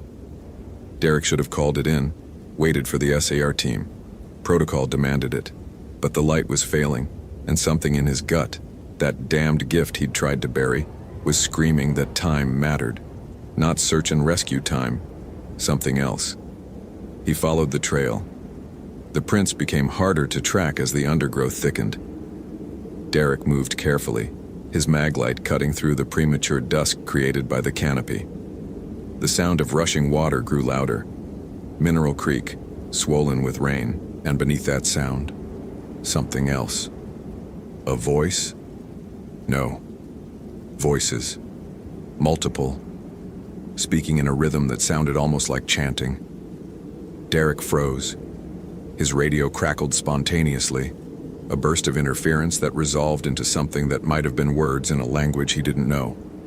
Then silence. The voices continued clearer now.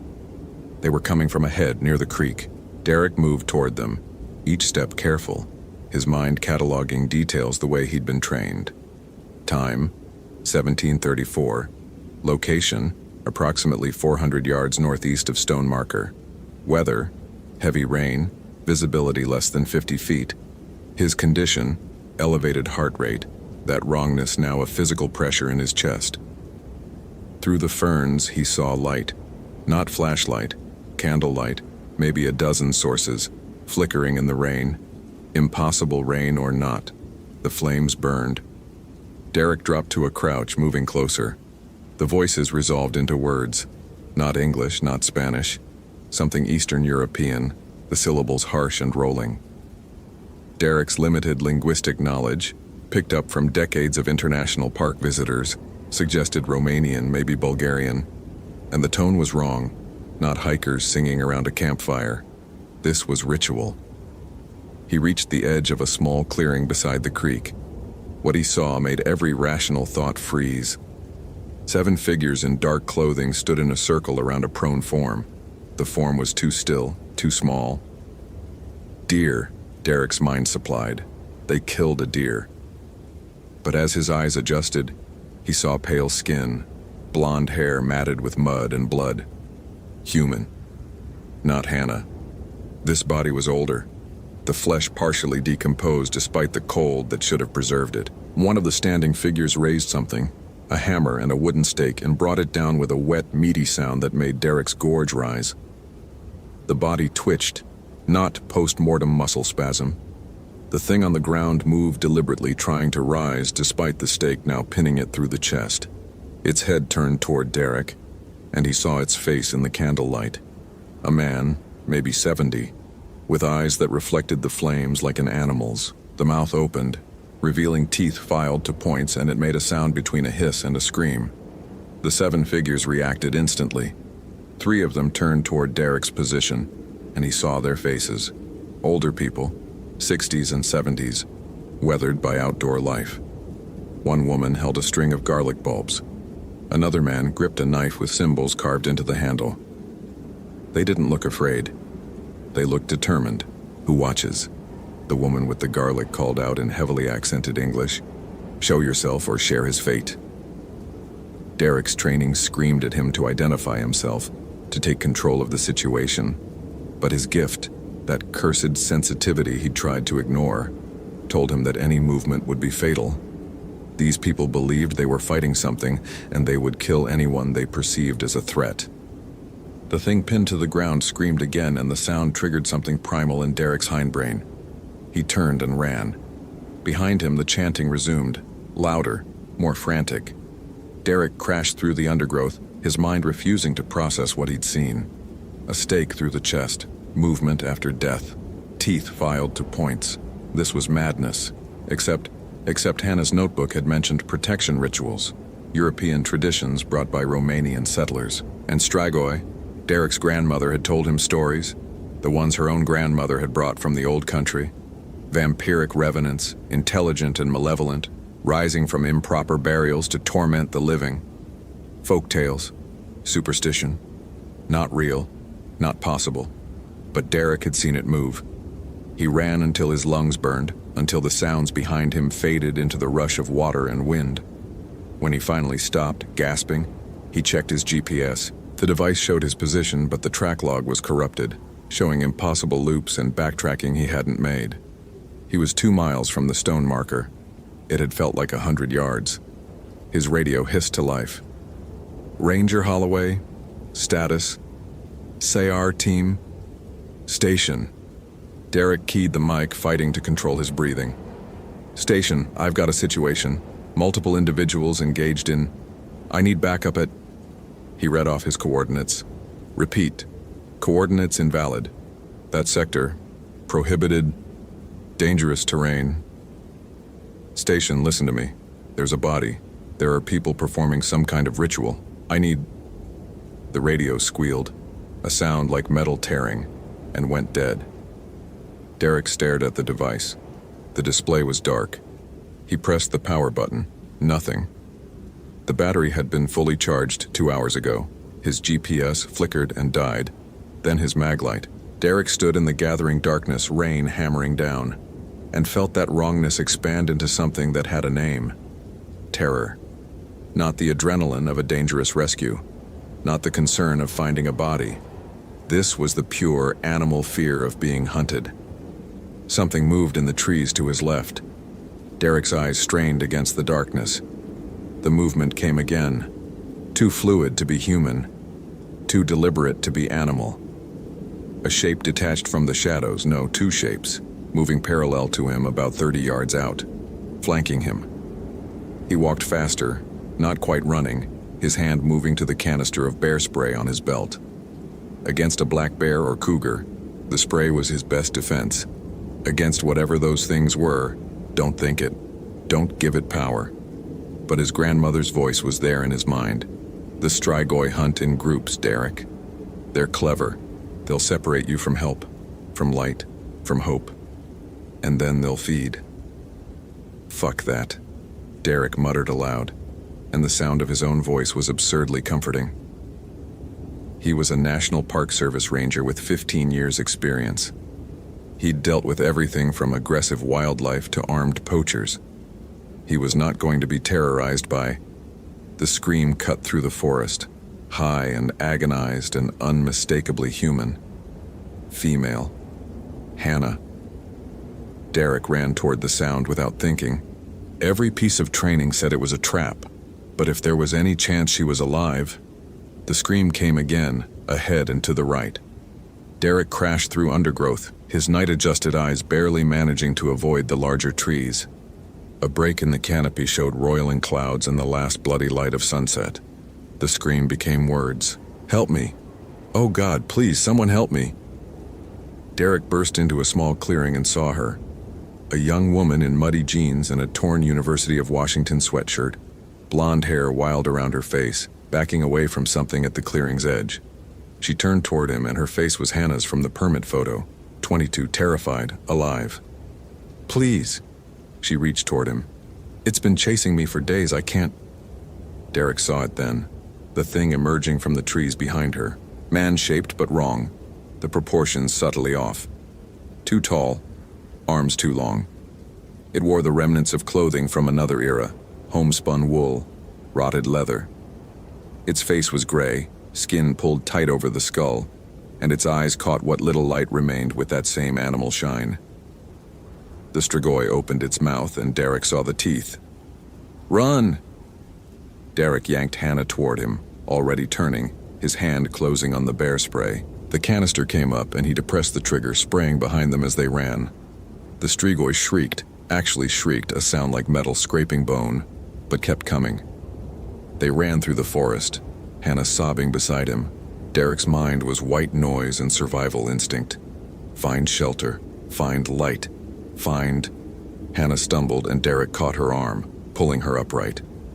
Her skin was ice cold even through the sleeve of her sweatshirt. She looked up at him, and in that moment Derek's gift screamed.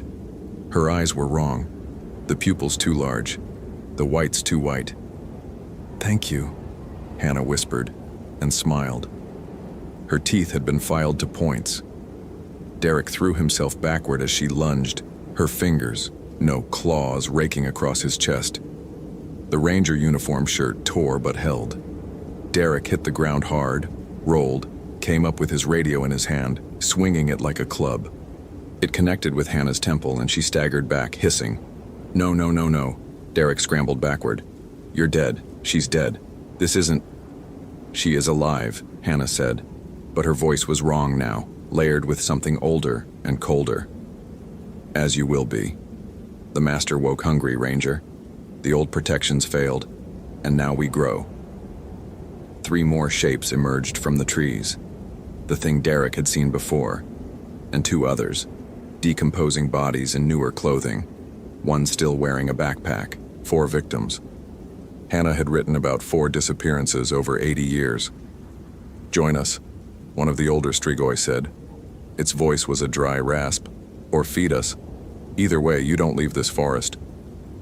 Derek's hand found his belt knife, a 4-inch fixed blade he'd carried for 15 years. Against 4 revenants, it was laughable. But his grandmother had told him the old ways. Silver didn't matter. Holy water was Hollywood. What mattered was the heart, Derek said, or decapitation and burial at a crossroads. The Strigoi smiled in unison, a gesture so synchronized it made Derek's stomach lurch. The old hunter knew, the oldest Strigoi said. He and his circle. They kept us bound for decades. But time claims all flesh. Now only 2 remain, and they are so very old.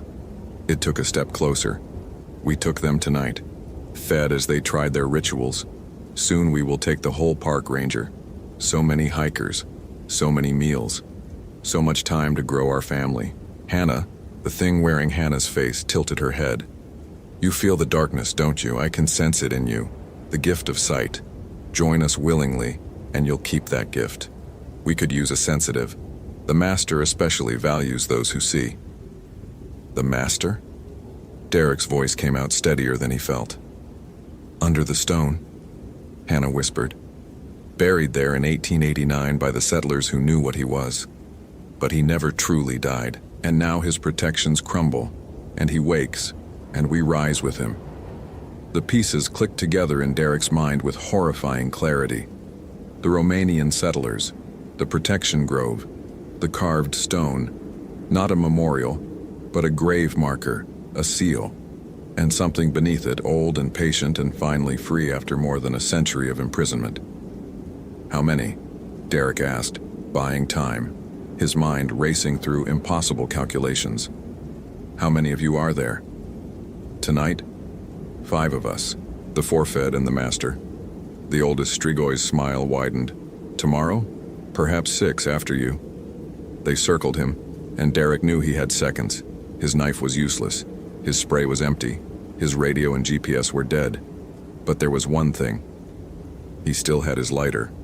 And the Hoh rainforest, despite 140 inches of annual rainfall, had pockets of old-growth Douglas fir whose trunks could burn if you knew where to look.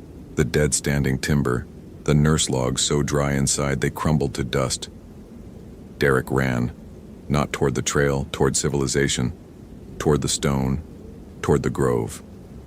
Behind him, the Strigoi gave chase, their movements inhumanly fast. But Derek had been running these trails for 15 years. Even in darkness, even in terror, he knew the way.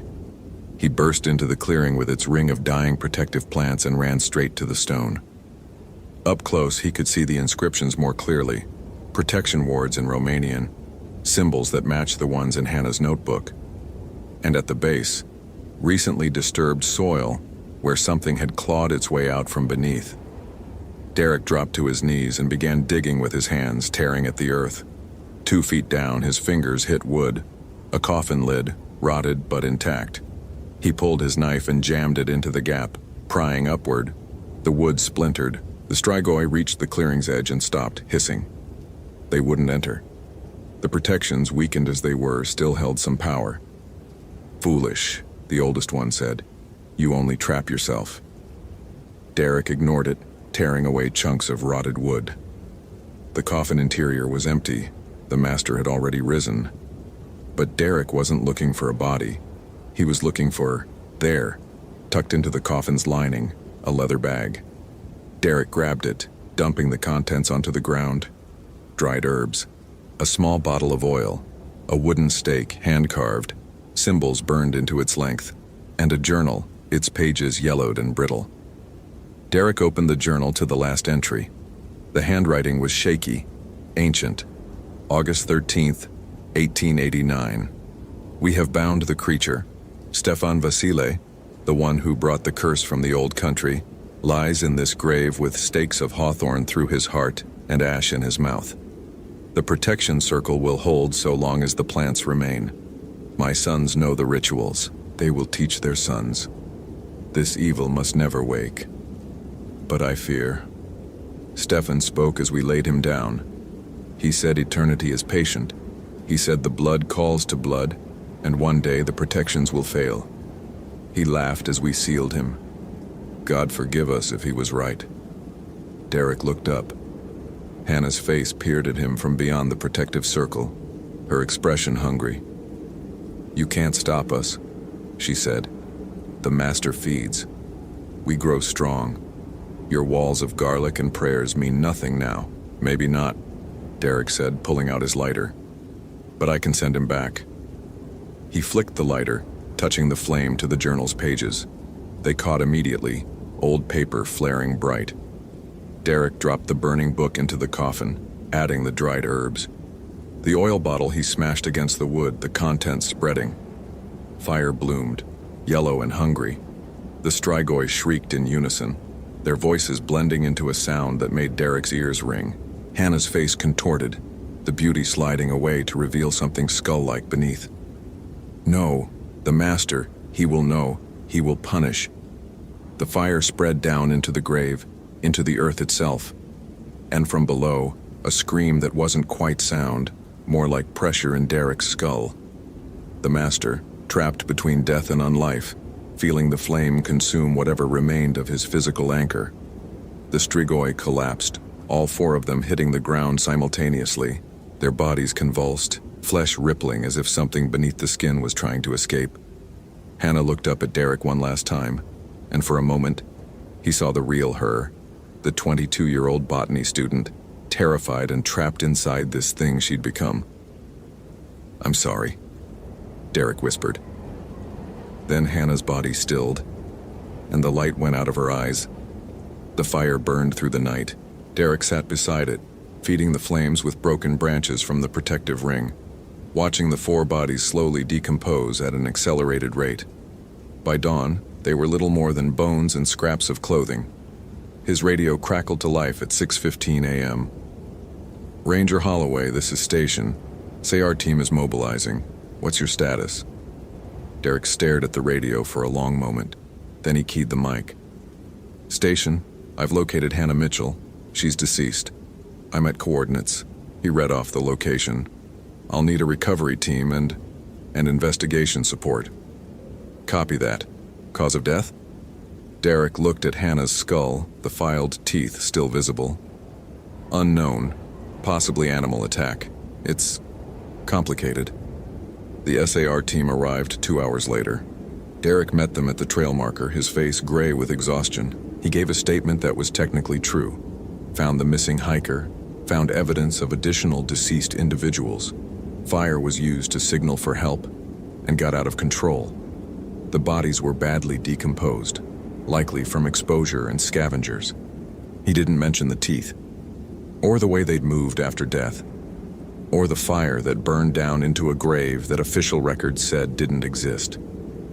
The investigation took 3 days. Park officials found 4 sets of remains, all matching cold cases dating back to 1927. Hannah Mitchell, Michael Reeves, missing since 1982, Alice Chen, 1954, and a fourth, too decomposed to identify, that radiocarbon dating placed around 1920. And in the grave beneath the stone, they found bones that DNA analysis eventually traced to Stefan Vasile, Romanian immigrant, who according to ship manifests had arrived in the Pacific Northwest in 1887. Cause of death, wooden stake through the heart, ash residue in oral cavity. The coroner ruled it a historical homicide, unsolved, and closed the file. Derek returned to work after a week of mandatory leave. He walked the trails, enforced regulations, educated visitors. He did his job. But he never went back to the Mineral Creek Trail, and when his radio crackled with static in the deep forest, when his GPS lost signal for no reason, when that wrongness crawled up his spine, he listened. His grandmother had been right. The gift wasn't a liability. It was a warning system. And now Derek understood why he'd been given it. Some doors, once opened, never fully close, Some protections, once broken, never fully restore, and some hungers, once awakened, never truly sleep. He started carrying a stake of hawthorn wood in his pack, just in case. On October nights when the rain fell through the ancient trees and the mist rose from the forest floor, Derek stood at the boundary of Mineral Creek Trail and felt them out there. Not many, but not gone. Never gone. The master had burned, but he'd had more than a century to spread his curse to call to others to plant seeds in the dark earth of the Pacific Northwest. Derek had saved the park that night, but he hadn't won. He'd only bought time. In his cabin, hidden in a locked drawer, he kept Hannah Mitchell's green notebook and the leather bag from the grave. He studied them in the long winter nights, learning the protection rituals, the binding words, the old ways that his grandmother had tried to teach him, and he'd refused to hear. Because Derek Holloway had finally accepted the truth. He was sensitive. He could feel the darkness, and that made him the only one who could stand against it. He just wished he'd learned that lesson before Hannah Mitchell walked into his forest. Her face haunted him in dreams, not the monster she'd become, but the girl in the permit photo, smiling, alive, with her whole life ahead of her. 22 years old and full of curiosity about the natural world, Derek wondered if she'd felt it too. That wrongness, in her final moments before the thing beneath the stone had taken her, if she'd known, the way he knew now, that some knowledge carried too high a price. The Park Service eventually closed Mineral Creek Trail. Hazardous terrain, the official report said. Risk of rockfall and flash flooding. Derek didn't correct them. Let people think it was geology. He knew better. Some places were haunted not by the past, but by what refused to stay buried. And the Hoh rainforest, with its ancient trees and endless rain and shadows that moved when they shouldn't, held more secrets than any ranger could ever fully know. Derek patrolled other trails now. He watched for signs, and when October came, he made offerings at the boundary of the closed trail. Garlic, hawthorn branches, salt. Not prayers, just precautions. Just in case the fire hadn't been enough. Just in case something else decided to wake. Hope you felt genuine terror. If you appreciate authentic horror rooted in real folklore, consider following for more stories. Which moment scared you most? Share your theory about what really happened to the two old hunters Derek never found.